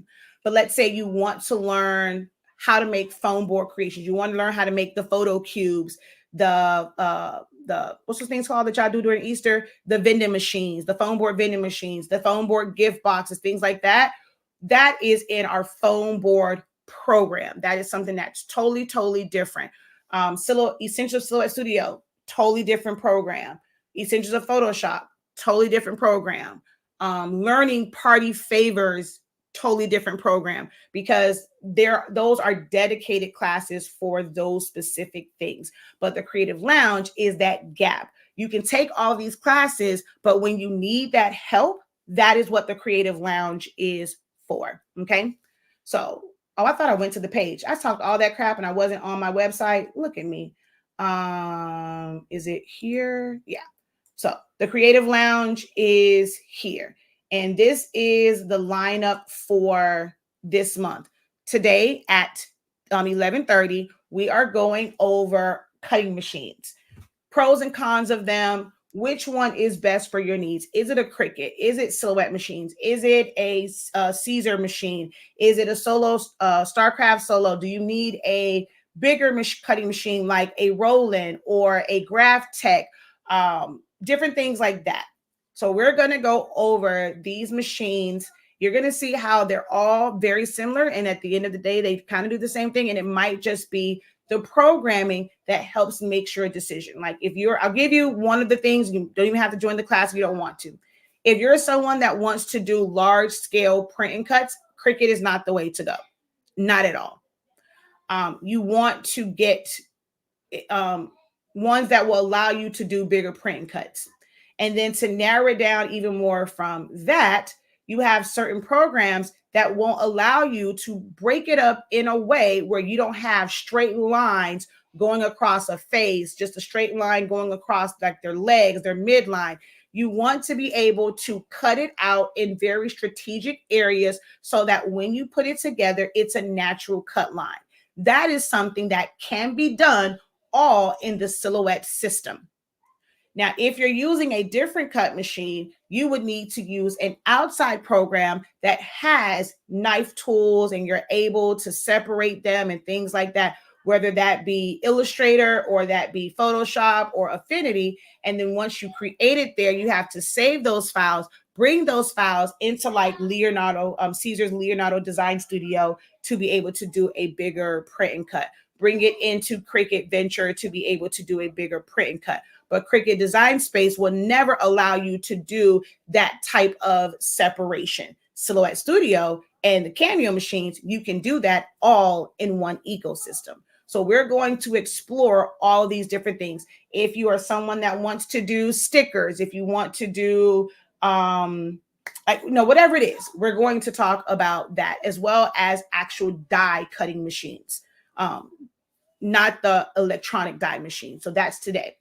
On Monday. So all the Monday sessions are at 10:30 in the morning, because we're working on some stuff for the evening on Mondays. We only have one Tuesday session because those are actually going to be dedicated for other classes. But I had to move the Tuesday one because I'm still on the fence about going to Impressions Expo in Texas. I know I kept telling you guys I want to be there, but with this hurricane season, it's going to be active. I'm a little leery about going because that's peak season and I don't know what I was thinking. And with all these active storms, I'm a little leery about going and being stuck. So I'm still praying on it. But we have Mondays, Wednesdays is the design challenge, Thursdays is a topic, and then every other Saturday. So Monday, it is which design platform best fits your needs. All these ones I've called out. I'm going to really break down like the benefits of each one. Where do they shine at? What are their deficiencies? So you can determine which one program, which I will never advise anybody to have one design program, or which like 2 or 3 design programs should you invest time and sometimes even money into learning. We're going to have our design challenges. If you have not seen design challenges or know what a design challenge is when it comes to the professor, head on over to our website and you can enroll in the design challenges from last year. So if we go down to here are some of the design challenges that we did last year. So you can they were only $563. This year, you have to be in the Creative Lounge in order to get access to the design challenges. But you can go look at the ones from last year and you can still learn from these. There's a lot to learn in these different design challenges. So you can definitely check those out if you want to see my teaching style. In these, we do a model of I do, we do, you do. So I do the thing and show you how to do it. We do it together, step by step, where I go, I pause, I let you do it. And then I ask for volunteers for the you do part. That's how we did each one of these challenges. So if you want to check that out before you join our challenges, you can go over to the website. They're $563 to get access to that. Okay. But every Wednesday, it's going to be a different design challenge. Next week, Thursday, we have 12 ways to decorate apparel. There are 12 different ways. We're going to talk about the pros and cons. So that's actually a 2-day thing because it's a lot. It's a lot. On the 14th, the truths of DTF and how best to use DTF. So many of you guys think that DTF is like, it's the new thing, it's the trend. Everybody wants to get into it. But some of you guys you're using it incorrectly. You're using it for the wrong types of designs. So we're going to talk about the truths of DTF, especially when it comes to pricing. People push gang sheets. But depending on the size that you're using, the DTF gang sheets may cost you more per print, and you're not really saving money using that method depending on the size. So we're going to break all of that down on the 14th. The 17th, are you ready for an e-commerce website? We talk about it. Everyone thinks they want a website. They think it's going to change their business. People are just going to flock to it. Are you really ready for it? Do you understand what you're getting yourself into with opening up an e-commerce website?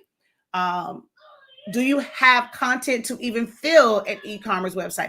Are you taking pictures? Do you know your description? Do you know how you would title it? Do you know how you're going to market? Do you have a marketing plan? Some of you guys you think that just opening this website will just change your business, and it's not. You need to be ready for it. We're going to discuss and figure out if you are ready for that website.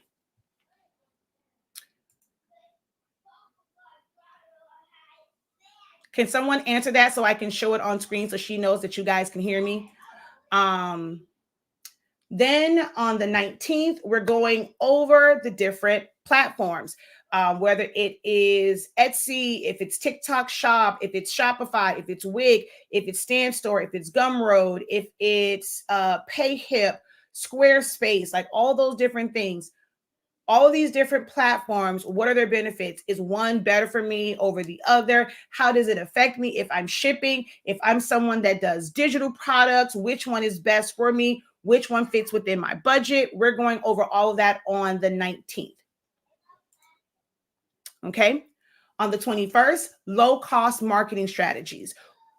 Marketing costs money. It does. So I'm not going to say free marketing strategies because there is no such thing. Marketing costs money. Marketing costs money, but there are certain strategies that you can use as, to market your business and help you gain new clientele. We're going to talk about that on the 21st. The 22nd, designing, we're going to actually do some demos. So I'm trying to bring in some others. Now I can hold my own. And I can literally show you everything except Affinity because, baby, I don't touch that with a 10-foot pole. I can't stand Affinity. I don't like its interface. But like Silhouette Studio, Photoshop, Canva, Cricut Design Space, I could be the only instructor and I'm able to show a design in all of those. But I'm trying to bring in some others who specialize in those areas. And we're all going to literally do the exact same design. We're going to do the exact same design, and you're going to see how to accomplish that design in all of these different programs. And that should help you decide based off of how you operate, how you learn, like what you find to be easy, hard, or whatever, which program you need to invest time and sometimes money into learning. Okay. On the 28th, it says which design platform best fits your needs, but that's not what that's supposed to be. That is supposed to be which, oh God, I just told Wes things. I'm like, I wrote that wrong. That's not, I forgot. That's for something else. Oh God, I can't think of what it is. It's on my notes somewhere because I realized I wrote that twice, but that's a different class for that one. And then the 31st is open lounge, and it's in the morning because that's also Halloween. So that was kind of either reviewing all the things that we kind of went over, question answer. If you don't plan to stay with us past October, that's where you're going to want to make sure that you're in that session. You're asking as many questions as possible. If you plan to end your subscription with the Creative Lounge and not go past October, you don't want to miss that open lounge, or you want to submit your questions. That way I can answer it in the open lounge, and then you will have a few days to watch that, because once you're done, you're done. No, actually, no, not really. Whatever month you pay for, you do get access to that. So that those playbacks you will be able to watch. Okay.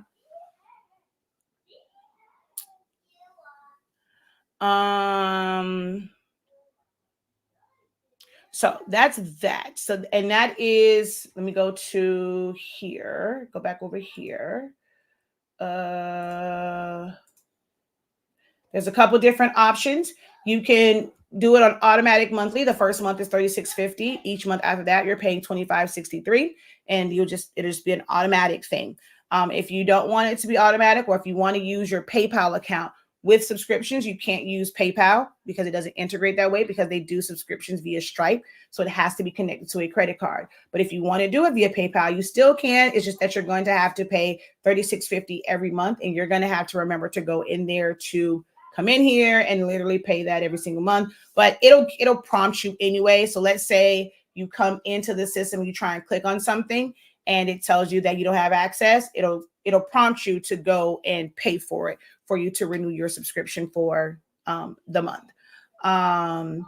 There is a yearly option, which is also manual renewal. There's a 3-month option that's manual renewal. And then you have the annual, and then the automatic annual and the automatic every 3 months. So those are your payment options for the Creative Lounge. Um,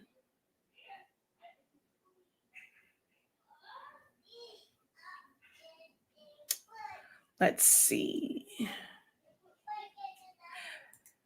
Can I cut rhinestone designs in Cricut? You can cut. Any cutting machine will allow you to cut rhinestone designs.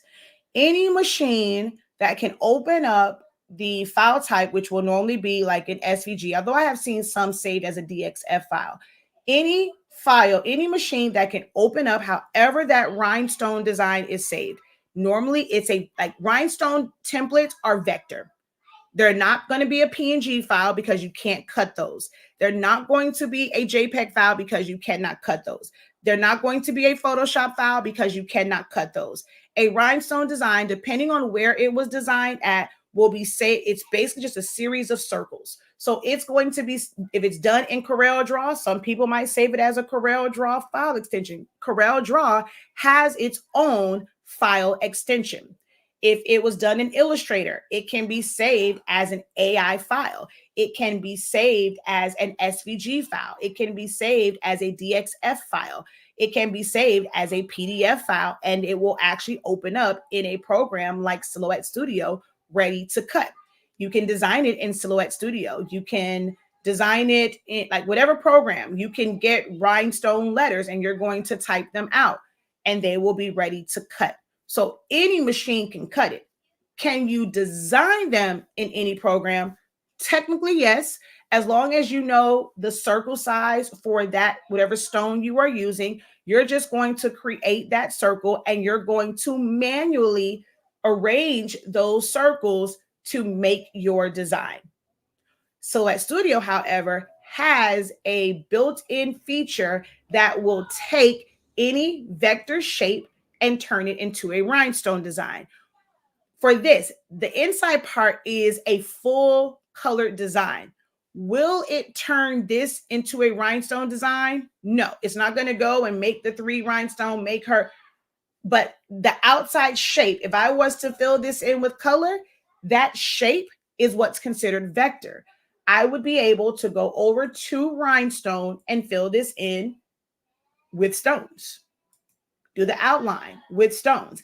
If I wanted to outline this design with stones, I could set this up and I can outline this with stones, which I actually would do an offset first.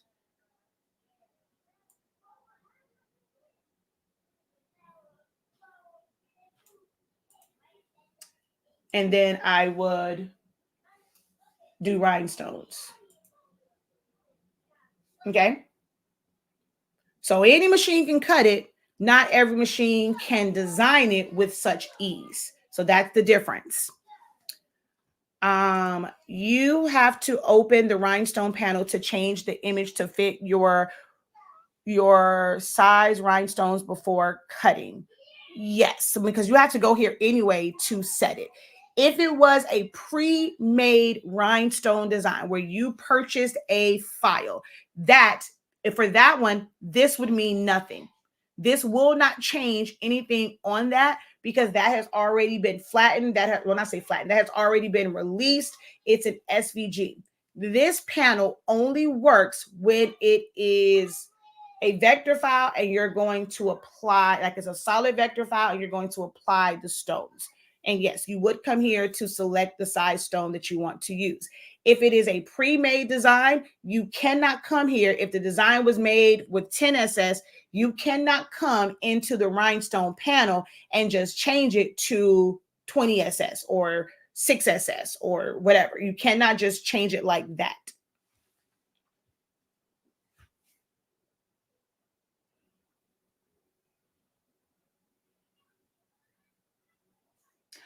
I don't, Mary, I'm not sure about the company that you're asking for. I don't associate with that company in any way, shape, or form. So I could not answer you as to why they have it. Now we have tacky paper. So they might be saying sticky paper. Now, if you're interested in purchasing it from from Honestly Speaking, I can give you information on that, but I could never answer information for another company.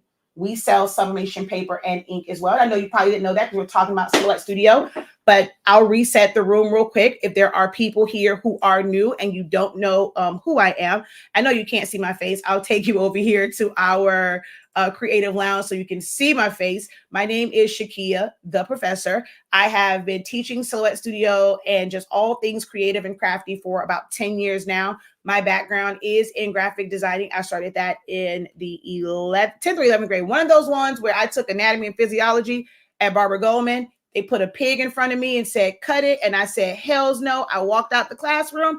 I was a straight A and B student, and I was willing to take that F, surely was, because what I was not about to do, I was not about to cut up a pig. And then to now see that my son is in biology in the 8th grade, and they are now talking about cutting pigs in the 8th grade. I don't think I would have made it past that if they gave me a pig in the 8th grade. I want to say I was in the 11th grade because because I had chemistry. Yeah, I had anatomy and physiology in the 11th grade. I am now 43 years old. Okay. So way back when, 26 years ago, I walked out of a class, they put me in a graphics class, and my life changed ever since. I learned about screen printing. I learned how to develop film in a dark room. I learned graphic designing. I learned how to make buttons. I learned all sorts of things, and it's just grown from there. I went into the military. I was a event planner, so I used all of my different skills to create different events. My tagline was DIY by a professional. And I did that for many, many, many years. I worked from home. And when MJ was around 3-ish, 4-ish, I got into teaching this. MJ is now 13. I officially have a teenager, and I just wanted to be able to talk to other adults because I was a stay-at-home mom, and he was home with me all the time until he went to pre-K. And so I got into just sharing what I do online via live videos, and that's just been what I've been doing ever since. In 2020, we did launch our product line. It's called Honestly Speaking, because that's what people know me for. I'm a no holds bar kind of gal. I'm very passionate about this. I keep it real. I mean no harm. Sometimes my tone can seem a little rough, but I promise you, I mean no harm. Everything that I do is out of love, even when I have to give you tough love so that you can see where the gaps are in your process and in your business. It's all out of love. I'm not that sunshine and rainbows. I'm going to say that everybody, you can do anything that you want. I mean, in theory, you can, but there are some things you simply can't do. Like some things are not created to do certain things. I don't operate in hacks. I operate in efficiency. But we do have a sublimation paper line. I dare to challenge the status quo. And with sublimation, for many, many years, it was 400 degrees, 60 seconds. You need to use butcher paper. You need to use heat tape. You need to use heavy pressure. With our sublimation paper, 365 degrees, 30 seconds on just about any heat press. That's like average. Some people have to do 365 for 40 seconds. But with that 365, you got to still make sure that your heat press is actually outputting 365 degrees, not just looking at what's on the display, because your thermostat could be off. So as long as you are outputting 365 degrees, you're going to get amazing sublimation prints in just 30, maybe 40 seconds, depending on if you have even pressure or not. Before, it was premium presentation paper matte, premium matte, using a lot of ink. It's taking your prints, especially 13 by 19, forever and a day to print out. You get great, amazing saturation using plain paper, bright white setting, even with your blacks. It's absolutely amazing with the paper because of how great of a release it has. No butcher paper is required. And like I said, 30 seconds. So you definitely can check that out. We do still have some tacky sheets in stock, but we have, wait, only because I'm telling y'all today. It was actually supposed to, I can't put it in until Monday, so I can let this ride out. We have a pre-order going on right now. So it's the lowest cost that you will get this paper because the price will change. So we have a pre-order, Q3 pre-order for the tacky sheets right now on our website. You can go in and pre-order that. You have to allow it. It tells you have to allow 8 to 10 weeks for it to come because it is a pre-order. It has to be shipped over. We also have that pre-order on the rolls. If you want to do longer items, you want to start prepping for a grad season with what's those things called? stoles, you want to do ties, you want to do long stockings, you want to do the long socks, you want the roll, you want to do all over shirts, and you're piecing it together. It's better to piece it together with rolls. That will close because I need to submit this order on Monday. I was actually supposed to submit it this past Tuesday. And I forgot to do the wrap up of, hey, this is ending, and let people know. So now you have an opportunity, but it will definitely close. Since it's the weekend, I'll close it later tonight so that I can get all the things ready and then submit it Monday morning for overseas. So you can get those pre-order. Once the pre-order is over with, the price does change, right? So this is a pre-order price only, okay? So we do offer submission paper and ink on our website, all right? So if you're new here, these are all the things that we offer. Let's see. Okay, I'm confusing you. I want to learn how to make the pattern and cut it out without sending it to the program. Clear Cuts, that's the name of the program. I'm still not. So if you're just wanting to know, are you wanting to know how to create it in Silhouette Studio and then take it to a different program? So I think that's what you're asking. You just want to use Silhouette Studio for its rhinestone feature to be able to click and the circles automatically populate, but you do not want to cut that with a Cameo machine. You are using a different cutter and you want to be able to take the design that you create in Silhouette Studio and take it to a different program to cut on a different machine. Is that your question, Erica? Can you create in Silhouette Studio, save it, and take it to another program to cut on a different machine? Is that the question? I'm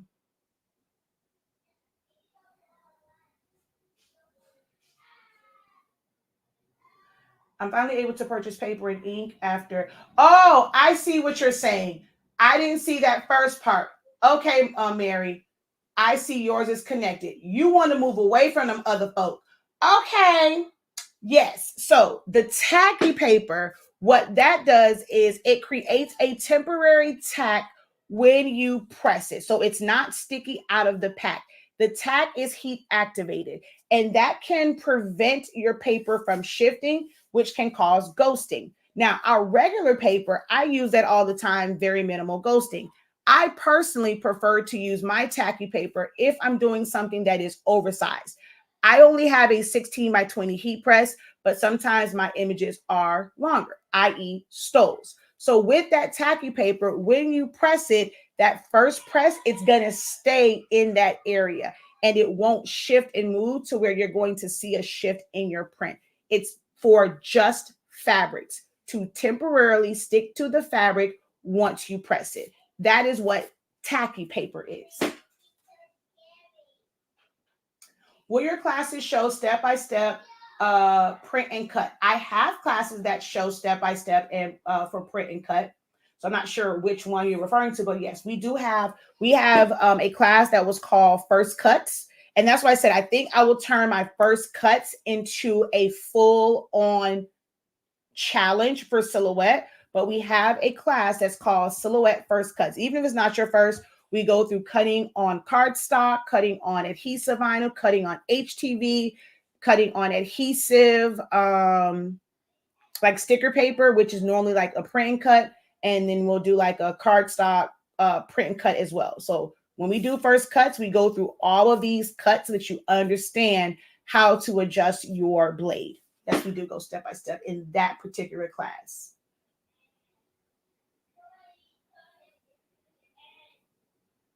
Oh, some of the comments that you're seeing, I'm not reading just from TikTok. I'm actually live on my Facebook and my YouTube right now. So I'm reading comments from over there, Miss Boss.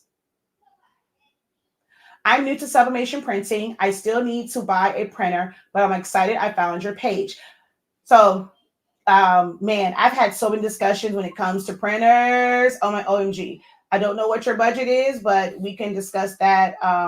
Make sure you come back because I discuss printers all the time, or go find one of the videos where I'm talking about printers over on YouTube because that's where a lot of the playbacks are at.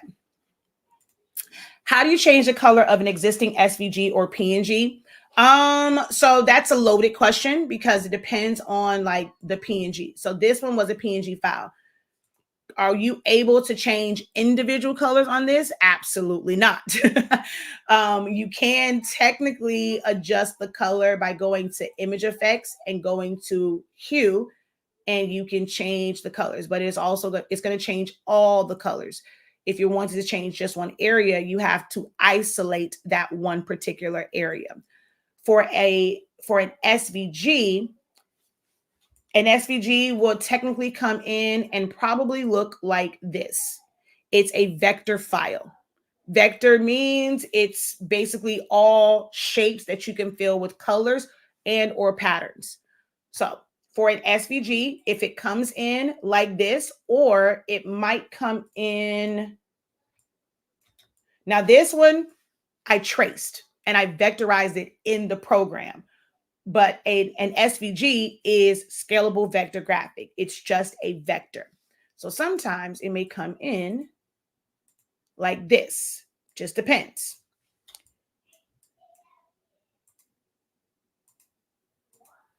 If your SVG came in like this, it's best to fill it with color first.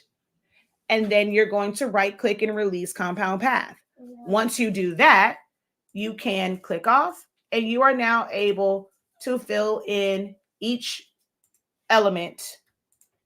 And there are some other things like subtracting for, like you see all these areas here. So there are things that you will have to do to it as well. But the premises of it is to change color.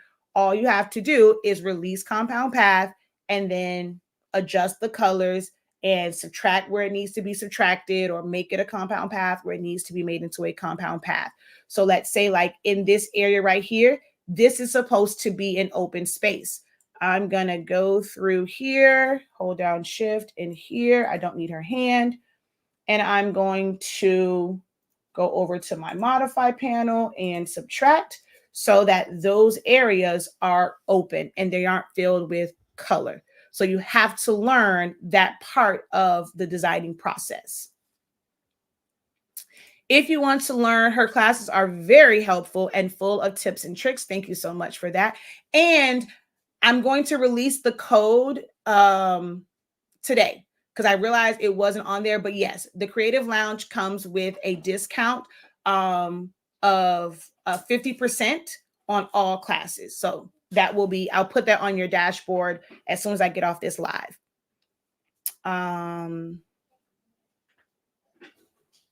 design challenges are great. I never get your impromptu session notifications for Creative Lounge. I haven't had any. I did add you to the group to where you will get the emails, but I have not had any, and I haven't sent out any emails since the last time I sent out an email. But you should go and check your dashboard because the ones that we have done, they're not impromptu. All of the Zoom links are on your dashboard. So go on there and register for everything that you see on there. Man, she is the best. Thank you. The classes that the professor teaches are very detailed. I like that on Zoom, she allows time for you to go over the same steps she has done to make sure you are picking up what she is putting down. Can y'all close my door? Let's see.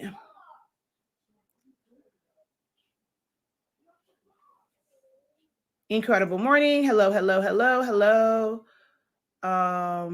We are still devastated here from Helene. My prayers are with everyone that is still dealing with the destruction of that hurricane. I know that that could happen to us at any moment because we still have a full 2 months of hurricane season. The best ink and paper in the market. Thank you so much. The only paper that I use. Thank you. And ink. Can you show us how to do the Cricut mat so that we can go to my YouTube? I'm not going to go through that now because there's a full detailed video for it. I was showing that earlier. Go to YouTube and search Silaholics Anonymous Cricut mat. See, we were up here already. So Silaholics Anonymous Cricut mat. And there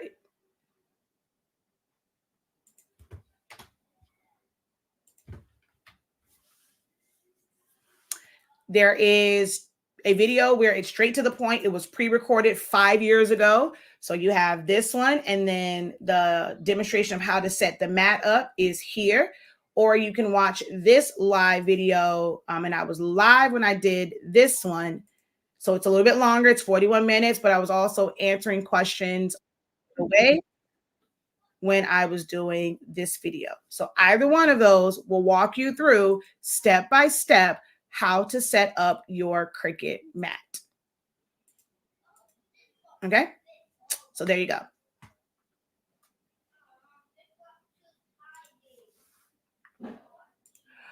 Walmart has it will be on sale. Do you think that's a steal? I don't recommend using those printers. So to me, that's not a steal. I did see that for some, and there was like this whole special on it's supposed to be like 138. That particular printer was never to me worth 340 some odd dollars. It technically is still the same as the 2803. Nothing is different about those printers functionality wise. It's features that don't benefit you in sublimation. I don't recommend any of the small format EcoTank printers. So to me, that's not a steal. If you're wanting to use it as a standalone, like a regular, just everyday printer, yes, it is. But as a sublimation printer, absolutely not, because I don't recommend it ever. I'm new to and I did that one. Yes, I will explore your videos. Thank you. Okay, no problem.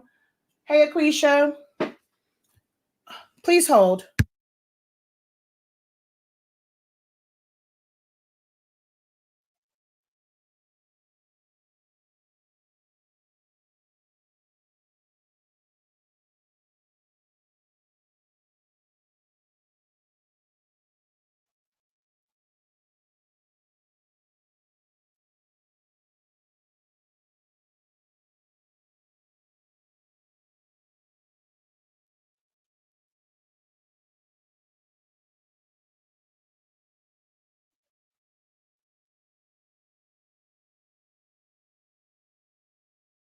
Oh, these kids, these kids, these kids. I don't see how people deal with a house full of kids. Jesus. They fighting over a box because she broke his box because she sat in it, but it's his box for his monster trucks that he uses. He created this whole little monster truck pit, and it's what they jump over. And she got upset, and she sat in his box, and she broke his box. So now he's all upset. So Jesus, these kids. Anywho, I'm gonna show something like this. Now, this would not be something that's ideal to turn into a rhinestone design, right? Although I would have the ability, once it's vector, to technically click on it. So I could click in any of these areas and I could make it a rhinestone filled design.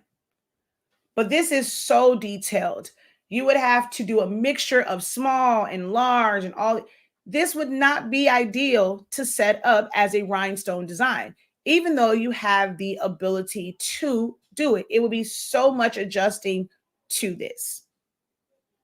So not everything works for everything just because you have the ability to do it.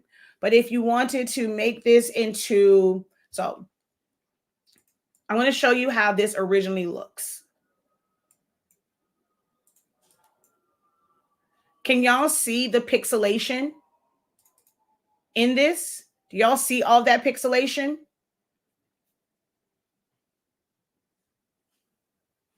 Y'all may not be able to see it on TikTok because, I mean, it's like through the phone. So I'm going to see if I can zoom in. Okay, there it is. Now you guys can see that on TikTok, right? We have some people where, hey, I don't know what else to do with this. Then they'll be like, oh, can you clean it up? All these different things. So even if they wanted to use it as a coloring book page, there are creators that make party favors and they make, personalized and themed coloring books. They would see this, oh man, I like this mini. She's so cute. I want to use it. And they will put it in their coloring book and it's pixelated. It looks horrible. It doesn't look professional. If you are charging someone money for something, not in, hey, I'm going to do this, having them maybe pay for the supplies, or, they might give you a tip out. But if you're saying you have a business, that is my biggest thing. Some of you guys that say you have a business, but, even if it's just a side hustle, but you're not doing things in a professional manner. A business, people are expecting that a business will conduct business and do things in a professional manner. And just because you don't, like, you see it, you want to use it, but it's not quality. Being able to identify that something is not quality is what a professional does. And they will either use another image or they have the means to make it look 1,000 times better and give a professional appearance. Silhouette Studio allows you to do that via tracing. Now, I'm going to go ahead and put this disclaimer out there, okay? So, this part of the live is for demonstration and educational purposes only. Although I am going to show you how to trace out a coloring book image of Minnie Mouse. Minnie Mouse is the intellectual property of Walt Disney and it's all of its companies, whatever. I do not own the rights to this image. By teaching you or showing you how you are able to improve this, you take this knowledge and you do with it as you will. You do so at your own risk. Honestly speaking, 365 Creative Academy, Shakia the Professor, Shakia Lavelle, we cannot be held liable for any legal actions that are taken against you if you choose to take this information and create anything from it, put it on the internet that you are selling, and then people come after you. Don't come looking for me if they come after you. I'm going to show it to you because y'all going to do what y'all want to do anyway. Okay. I do what I want to do anyway. I'm not saying that I don't use characters because my kids want it, they get it. Okay. But I'm just letting you know, just because you can doesn't mean that it's legal for you to do without any repercussions. Okay. There's my little disclaimer. Now, with that being said, Silhouette Studio, and also don't try and hold Silhouette America responsible either, because they have nothing to do with it. They didn't create tracing to be able to do this, but because tracing is available, you can do this. Y'all catch what I'm putting down? Okay. So to clear something up like this, we would go and do what's called a trace. There are 3 types of tracing. There's a trace outer edge, and a trace and detach. So to make this a much better quality image, we would do a trace. Go over to our trace window, select trace area, and place our box around it.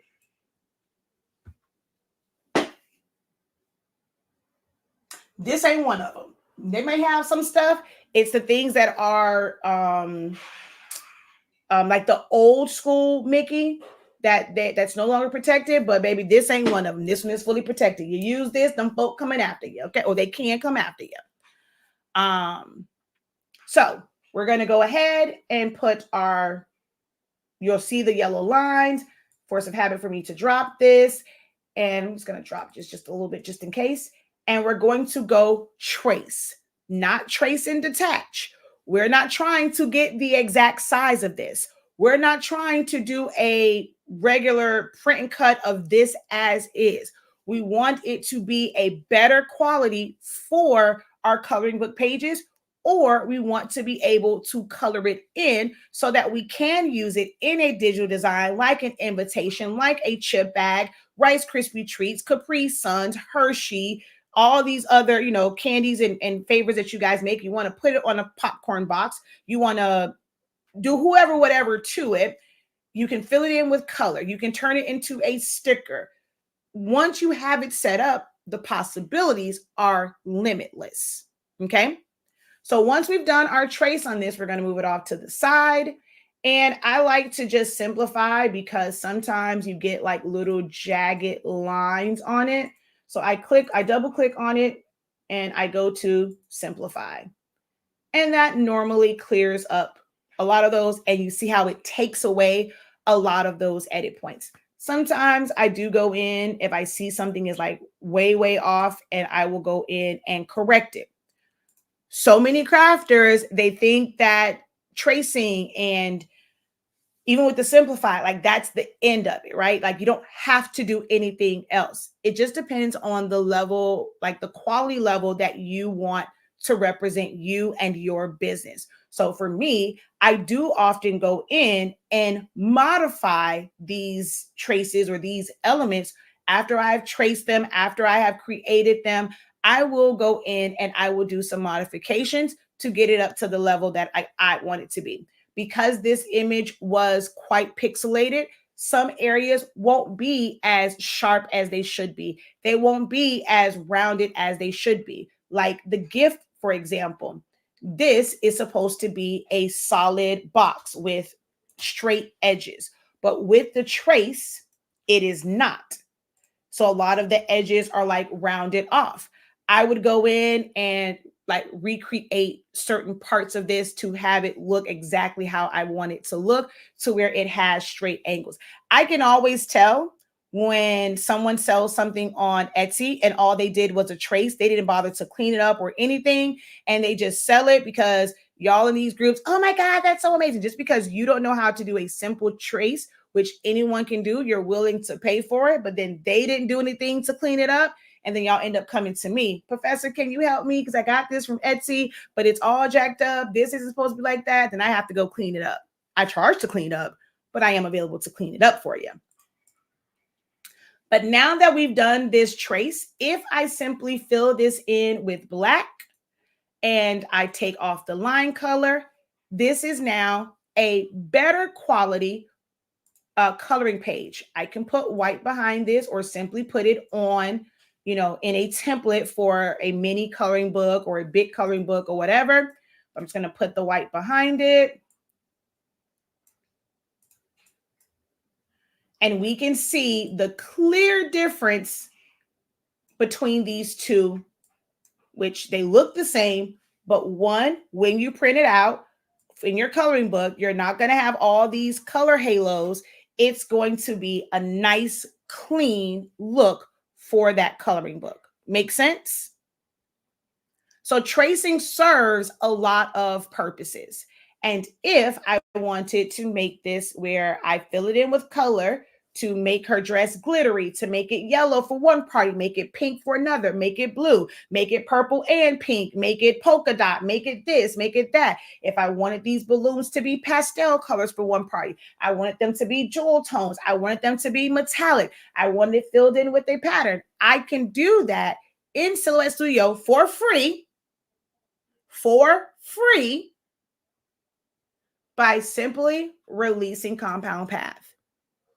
This freaks people out because there's no line color. So they think, oh my God, everything went away, but it's still there.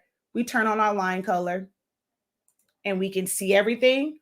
Or when this happens, if you have no line color, as long as you change the background color, so click to the, like whatever is to the furthest, like outside, and you change that, now you get to see everything else. And you can go in and change it. But it's better to simply have the line colors on. That way you really see, because there's internal parts, you wouldn't see those. So I like to kind of select everything. I'm going to hold down Shift, click on my back one, make this a different color so I can make this black. And then we start to fill in the colors.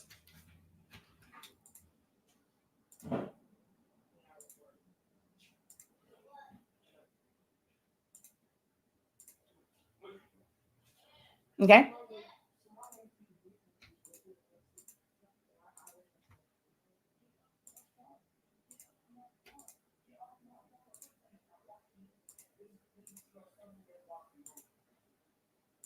Okay. I'm not going to color the whole thing, but that's how you would color it. And then once you color it, you decide what you're going to do with it next. Layer it on top of a background for something digital, for something printed. You can do it as a print and cut. You can save it, send it off to CVS, if they will print Minnie Mouse, or send it off to a print shop, have them blow it up to 2 feet tall, put it onto foam board, cut it out of foam board because it will be a party prop. You decide what happens with it once you have completed the process of tracing and coloring it. Okay.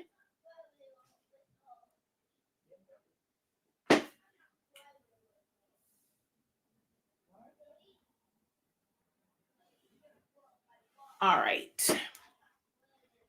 Let me see. Let me see.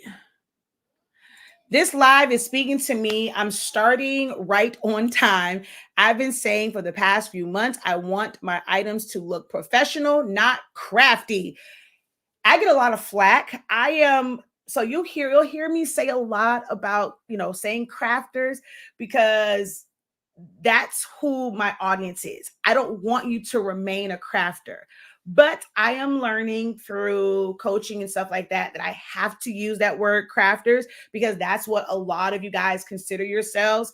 And you started off as just a hobbyist, as a crafter, but then you want to build it into a professional looking business. So I have to use the word crafter to attract you guys, to get you over here so that you get all this good, honest speaking knowledge, from the professor. But yes, our goal is to be more professional and not have it look, like you said, crafty. And, you don't want to look, even though we are working from home, because baby, commercial spaces are not cheap. They are not cheap. So I say work from home as long as you can until you are busting out of the seams and you have the consistent orders and the consistent workload to justify that extra cost, because getting a brick and mortar is not just the rent for that brick and mortar.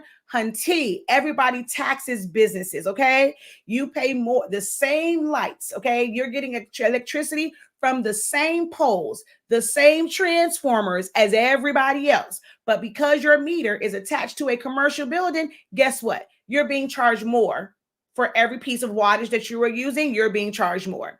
When it comes to water, for the same exact water that is flowing through those pipes that will go to your house, okay, it was just diverted to your building. You are going to pay commercial pricing for that water. That same internet, them same lines have that same internet that goes to residential, but when you have a commercial space, they're going to charge you more for that internet. Your security system, because it's a business, they're going to charge you more. They probably should charge you more because, it's business stuff in there, a little bit more valuable, but they're going to charge you more. Okay. Your phone service, if you end up getting a phone in the brick and mortar, they're going to charge you more.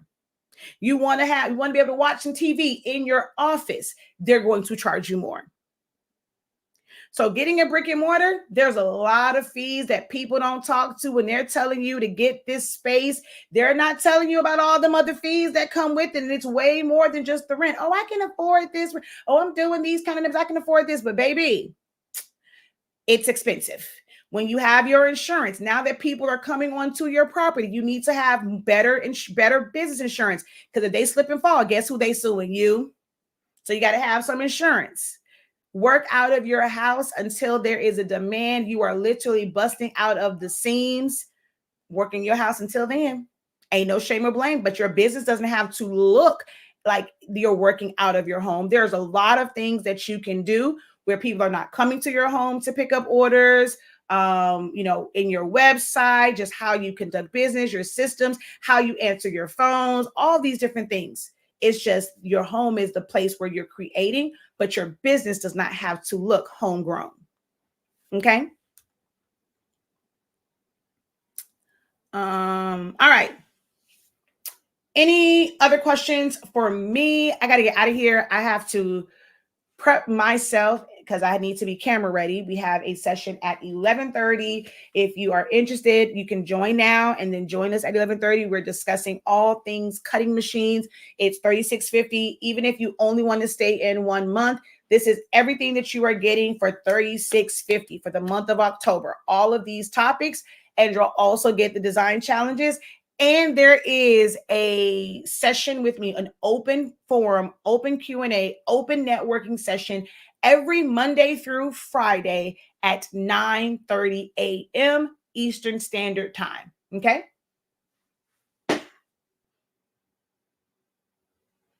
Any questions for me? Did y'all enjoy this? We've been on for 2.5 hours. We went over a lot of stuff. We got some tracing in there, saw a little bit of like subtracting, saw a little bit of rhinestones. So there's a lot jam packed. So I might be on for a long time. You go and you're like, man, I'm not watching a 2-hour video. Maybe watch it in little spurts. But I promise you, the 2.5 hours that I'm on, it's never fluff. It's always good. Good, good, good, good, good for you. And if you decide that you do want to send a thank you, like some people did, I saw the Cash App that came through from someone. It is HSINK365. HSINK365. I don't see it on here. Where is it? I thought I had it. Oh, there it is. That's what that is. If you want to say thank you, want to throw a little something, little blessing, little tippity tip. They're always appreciated, not required. I do this because I love to do this, but they're always welcome, You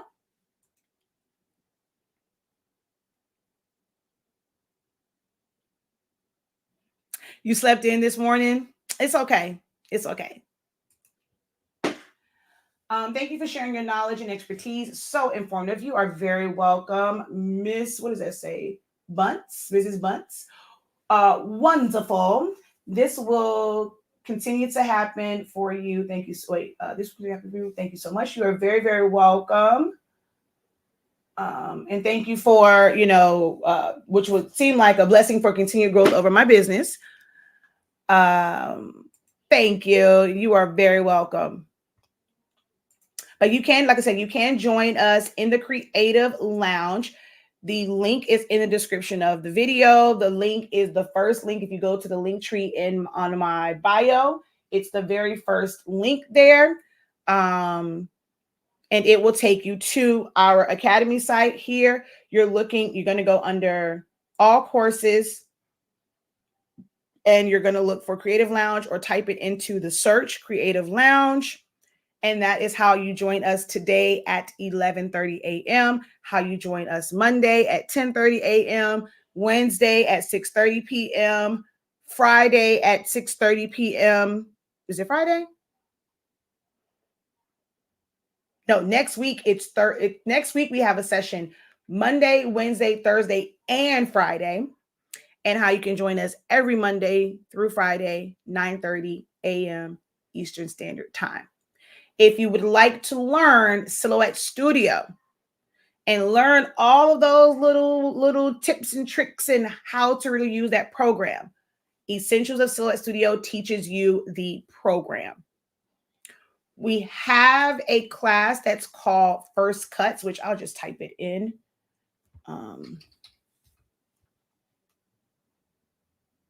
So we have one that's called First Cuts. I'm going to put it together, y'all. We're going to do a 5-day, 3 or 5 day. I'm debating on which one I want to do. It's going to be a 3 or 5 day challenge to get those machines out of the box and get you cutting.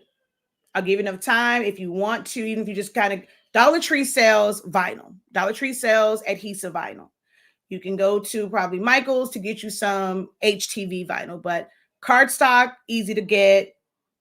Vinyl, easy to get. They have it at the Dollar Tree. You can go get some HTV because HTV you can apply with an iron. Oh my gosh, y'all. Sidebar. My husband was looking at me like I was crazy. Not sure if any of you guys watch the show Bel-Air that comes on Peacock. The way that I cringed, okay? The way that I cringed.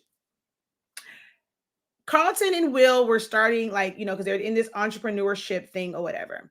And they wanted to make merch, which I'm going to say I cringed. I don't know. I'm okay. Wait, no. Cringe is the wrong word. At first, I was smiling a little bit, and I'm like, see, this is how most people start.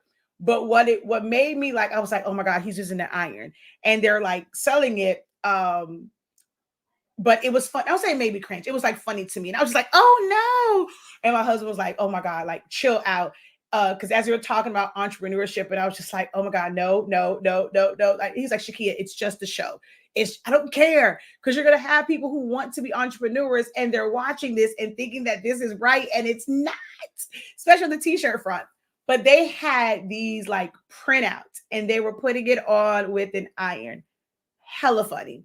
And then when they did we were making the shirts, I think that was Jackie's shirt. No, was it Lisa's shirt? One of theirs. So when you look at the guy's shirt and how they did the lettering, When they did the girl shirt, they did it way different, and it's like stretching across. And I was like, oh my God. Like, who was in charge of this part of production, and who produced this part of this show? Because baby, who videos y'all watched on YouTube that told y'all to do them shirts like that? But it really was an authentic moment, because that really is how most people start. And the design wasn't bad, but at the end, when the guy delivered their shirts and hoodies, which was another thing, I'm like, you said you ordered shirts, but clearly he's holding up a hoodie. The price point is going to be totally different on that. But it was a totally different design. And that's what happens when you work with a really good designer. You may have a concept, but they're gonna come through with the come through, because they're knowing like what really works, how it reads better. And the final design was really, really, really nice. But I loved what that told as far as entrepreneurship and just how t-shirt brands really start. Like, they had their little ironing board, and they were ironing on the design and stuff like that. And then their marketing, that's the part that was so important. Like, they made a few prototype shirts.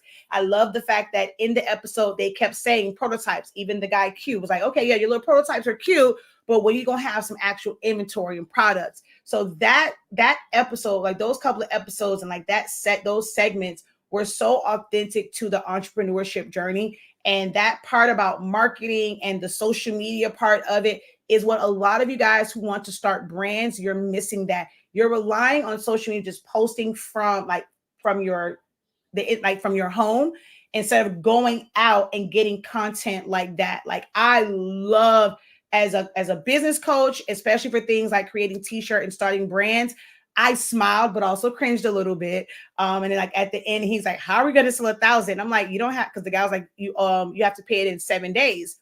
And when people say things like, oh, you got to pay me like up front, there are industries, there are companies that will front you your inventory, and you have a certain amount of time to pay them before they come after you. And so they were like 7 days. And he's like, how am I supposed to sell? How are you supposed to sell 1,000 units in 7 days? And I'm like, boy, you ain't got to sell 1,000 units. Whatever the invoiced amount is, you paid $6 for them. If you're selling them for $50, you don't have to sell all 1,000 to pay this man his money back.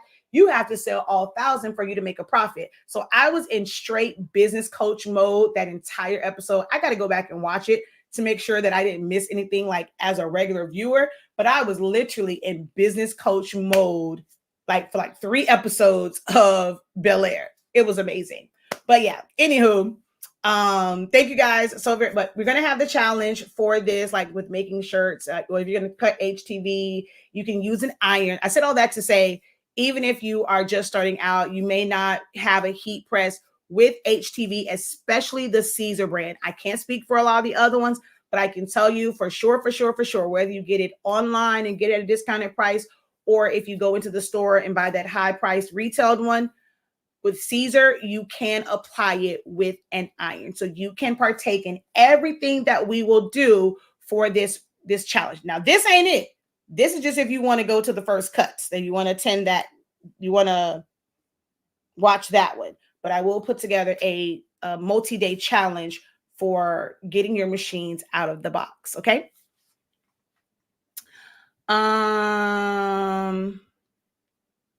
No, they are not. We ask that you give us 48 hours, because I always have to go in. I have to segment them and re-upload them. So playbacks, you have to wait 48 hours. If you're not in the room for the actual Zoom session, you have to wait 48 hours. You had a question about EcoTank. What EcoTank? Oh, I did see this one. Okay, let me answer these first. So what is your opinion of the brother sub? It's a sublimation printer. I don't use it. I don't have a need for it at this time. They have an 8.5-inch wide one. They don't have a wide format one. I would never look into it. Now, if it was ever sent to me, I would definitely use it. I would, y'all know how I am. I test. I would be able to give my full honest opinion on it. Will I be buying it just to get it? Absolutely not.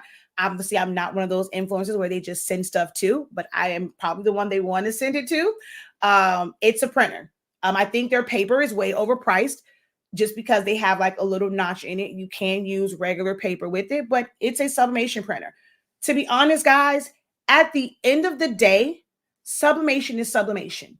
I don't care what brand name is on that printer, even if it's a converted printer. Sublimation is sublimation. It is going to work the same way.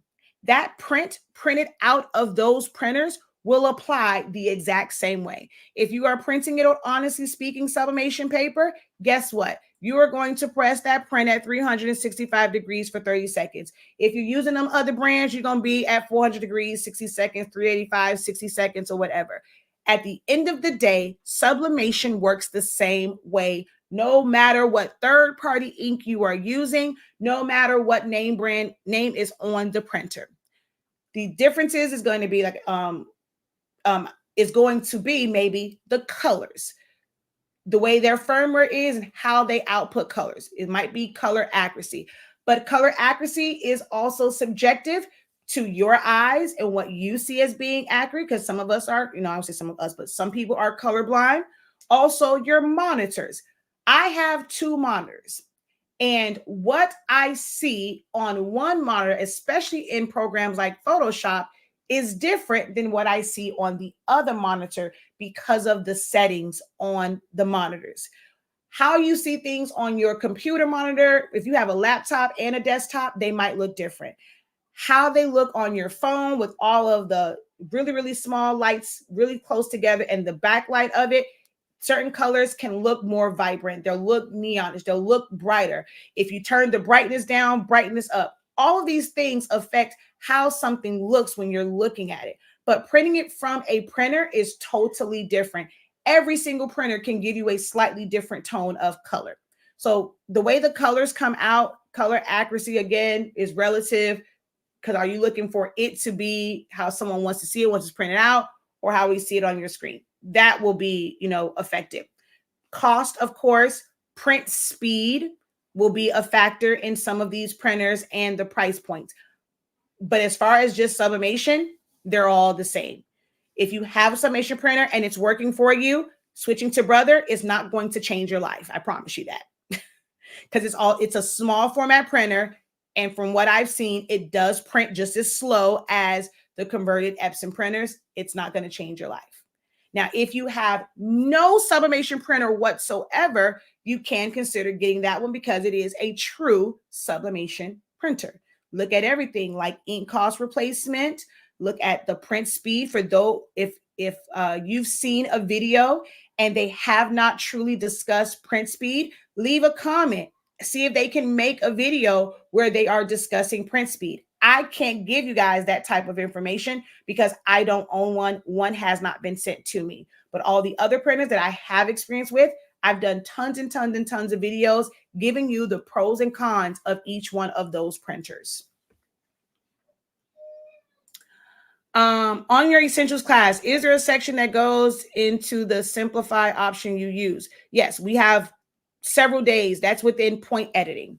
There are several days where we go over point edit. Well, several times where we go over point editing. Do you know what paper to use for obituaries? I do. I don't tell it in just regular forms. I mean, it all depends. Some people, I've done obituaries with just regular cardstock. I've done obituaries on certain glossy papers. Are you using a laser printer? Are you using a inkjet printer? There's a lot of different, papers to use. I mean, there's a lot of different options. And to be honest, there is no set paper really for it. It's about the quality that you want, the quality that the family wants. But there is really no set paper. I have obituaries that's on the luster paper, which has like a little shimmer to it. We have glossy cover. We have the glossy stock, which is like just a regular thinner paper. And then the cover is harder. I've done it on just regular 85-pound paper, matte. I've done some on glossy paper. There is no set paper. Now, to know ones that I have used, I no longer give brands on the free platforms. You need to be in one of my classes or in one of my programs. My first 15 shirts were applied with an iron. Question, do you recommend small format eco if someone is only doing small prints? I asked following the other person's question about the printers on sale. I don't see, I actually went back through and I didn't see that. I don't know what happened. That is speaking to me. I see that one. Oh, okay. Now I see. I didn't go up far enough. So I don't. So for you have to remember, I don't recommend Epson EcoTank printers, like the small format ones. If you were going to get an Epson EcoTank printer, the only one that I recommend, so that's not the one that you can use. If you're asking about what I recommend, I don't recommend any of the EcoTanks that you can convert all the way up to the 8550. I don't recommend them for sublimation. If you were going to convert any printer, it would be the 16600 or 16650. Those are my only recommendations. Can you use them? Absolutely. And when you run into issues, I have videos that may potentially help you, or kind of a I told you so video. Like if it clogs up, you can't get it back working, the maintenance on it, you end up filling up your waste tank, things like that. There's a lot of things that can happen when using those eco tanks, and they become a paperweight. But if you are going to just do small prints, there is an EcoTank printer that is a true sublimation printer, and I do recommend getting it if you want to have the Sawgrass SG500 because you're only going to do small prints. There is no need to get a large format printer if you're going to do small prints. Look into the F170, which is Epson's true sublimation printer. And it is an eco tank. The brother is not an eco tank. It's like an investment, but it's not like a tank printer. It's still kind of a cartridge like thing that goes with it. But as far as an eco tank, the only one that I'm going to recommend that's a tank based and it's a sublimation printer would be the genuine Epson Sure Color F170. It now retails for about $400, I think, or $450. But that's going to be the only one that I recommend. I don't ever, I'm going to keep saying it. I don't recommend any eco tank printers and converting them to sublimation. Ooh, I like that one. Abundant Rising. Ooh, yes, Delisa. That seems so sophisticated. Ooh, makes me feel good. Not just Grand Rising. She says abundant. Yes, sis. Ooh, I like that. Y'all seen those? I like that. Incredible morning. Hello. So how long is too long for your printer to sit? I don't know which printer you have. So yeah. Oh well, hearing that, I definitely converted the 4800. I think mine might be a paperweight at this point. Oh, see, and I didn't even read that yet. It can be a paperweight. With those printers, it's hard to tell. It's not that you have to print every day, but if it sat for a couple of weeks, 9 times out of 10, it's not going to work. And it's not an easy fix to get them back to working because after a while, it starts to backflow the air. So yeah, they're not the greatest for sitting for a long time. I had an Eco twice in Epson, I'm guessing Workforce now. I got tired of fighting, purchased the SG 1000 3 months ago, and I love it. But the ink cost is whoo. Yeah, the ink cost can be a little bit, and those are things like that is what will affect how you charge for things. And once it's out of warranty, there are options for less expensive ink. I just don't recommend using that ink while you're still under factory warranty. Oh, thanks. I was just asking in case someone else was thinking the same thing. Okay, yeah, you know me. I don't recommend that thing at all. What tank printer do you? I just said that. The only tank printer that I'm going to recommend is the F170, which is Epson's genuine one, or if you want to convert, it will be the 16600 or 16650. Those two are $1,000 printers. They are wide format, 2 trays. They are $1,000 printers, but those are going to be the only printers conversion wise that you're going to hear me recommend. It's not the only ones that you can use, but it's the only ones that I will ever stand behind and recommend. Or you can get the genuine Epson printers, F170, F570. Those are all tank-based printers. Yes.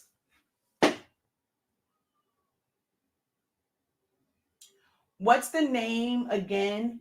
Canva, and I'm not sure what you're asking, shortcut. Incredible morning, Renee.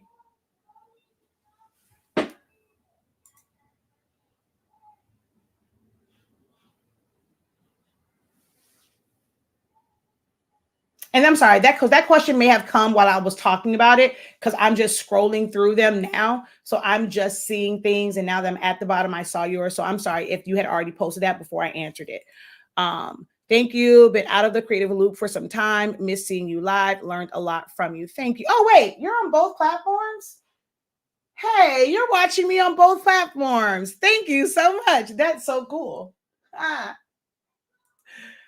So I'm like, wait a minute, that's the name I just read over on TikTok. All right, y'all. For real. I gotta go. I haven't eaten breakfast yet. I literally hopped on here at like 8 o'clock in the morning, 7 o'clock in the morning, somewhere in there. Like it was like 7:39 when I hopped on. So I gotta go because I haven't even eaten breakfast yet. And I have class at 11:30. Until next time, guys, have a great one. Continue to unlock your creativity. Be incredible. Join us today. Creative Lounge, $36.50. You can pay for the first month. You don't have to stay past that, and you're going to get a lot of value from that. Okay. All right. Peace.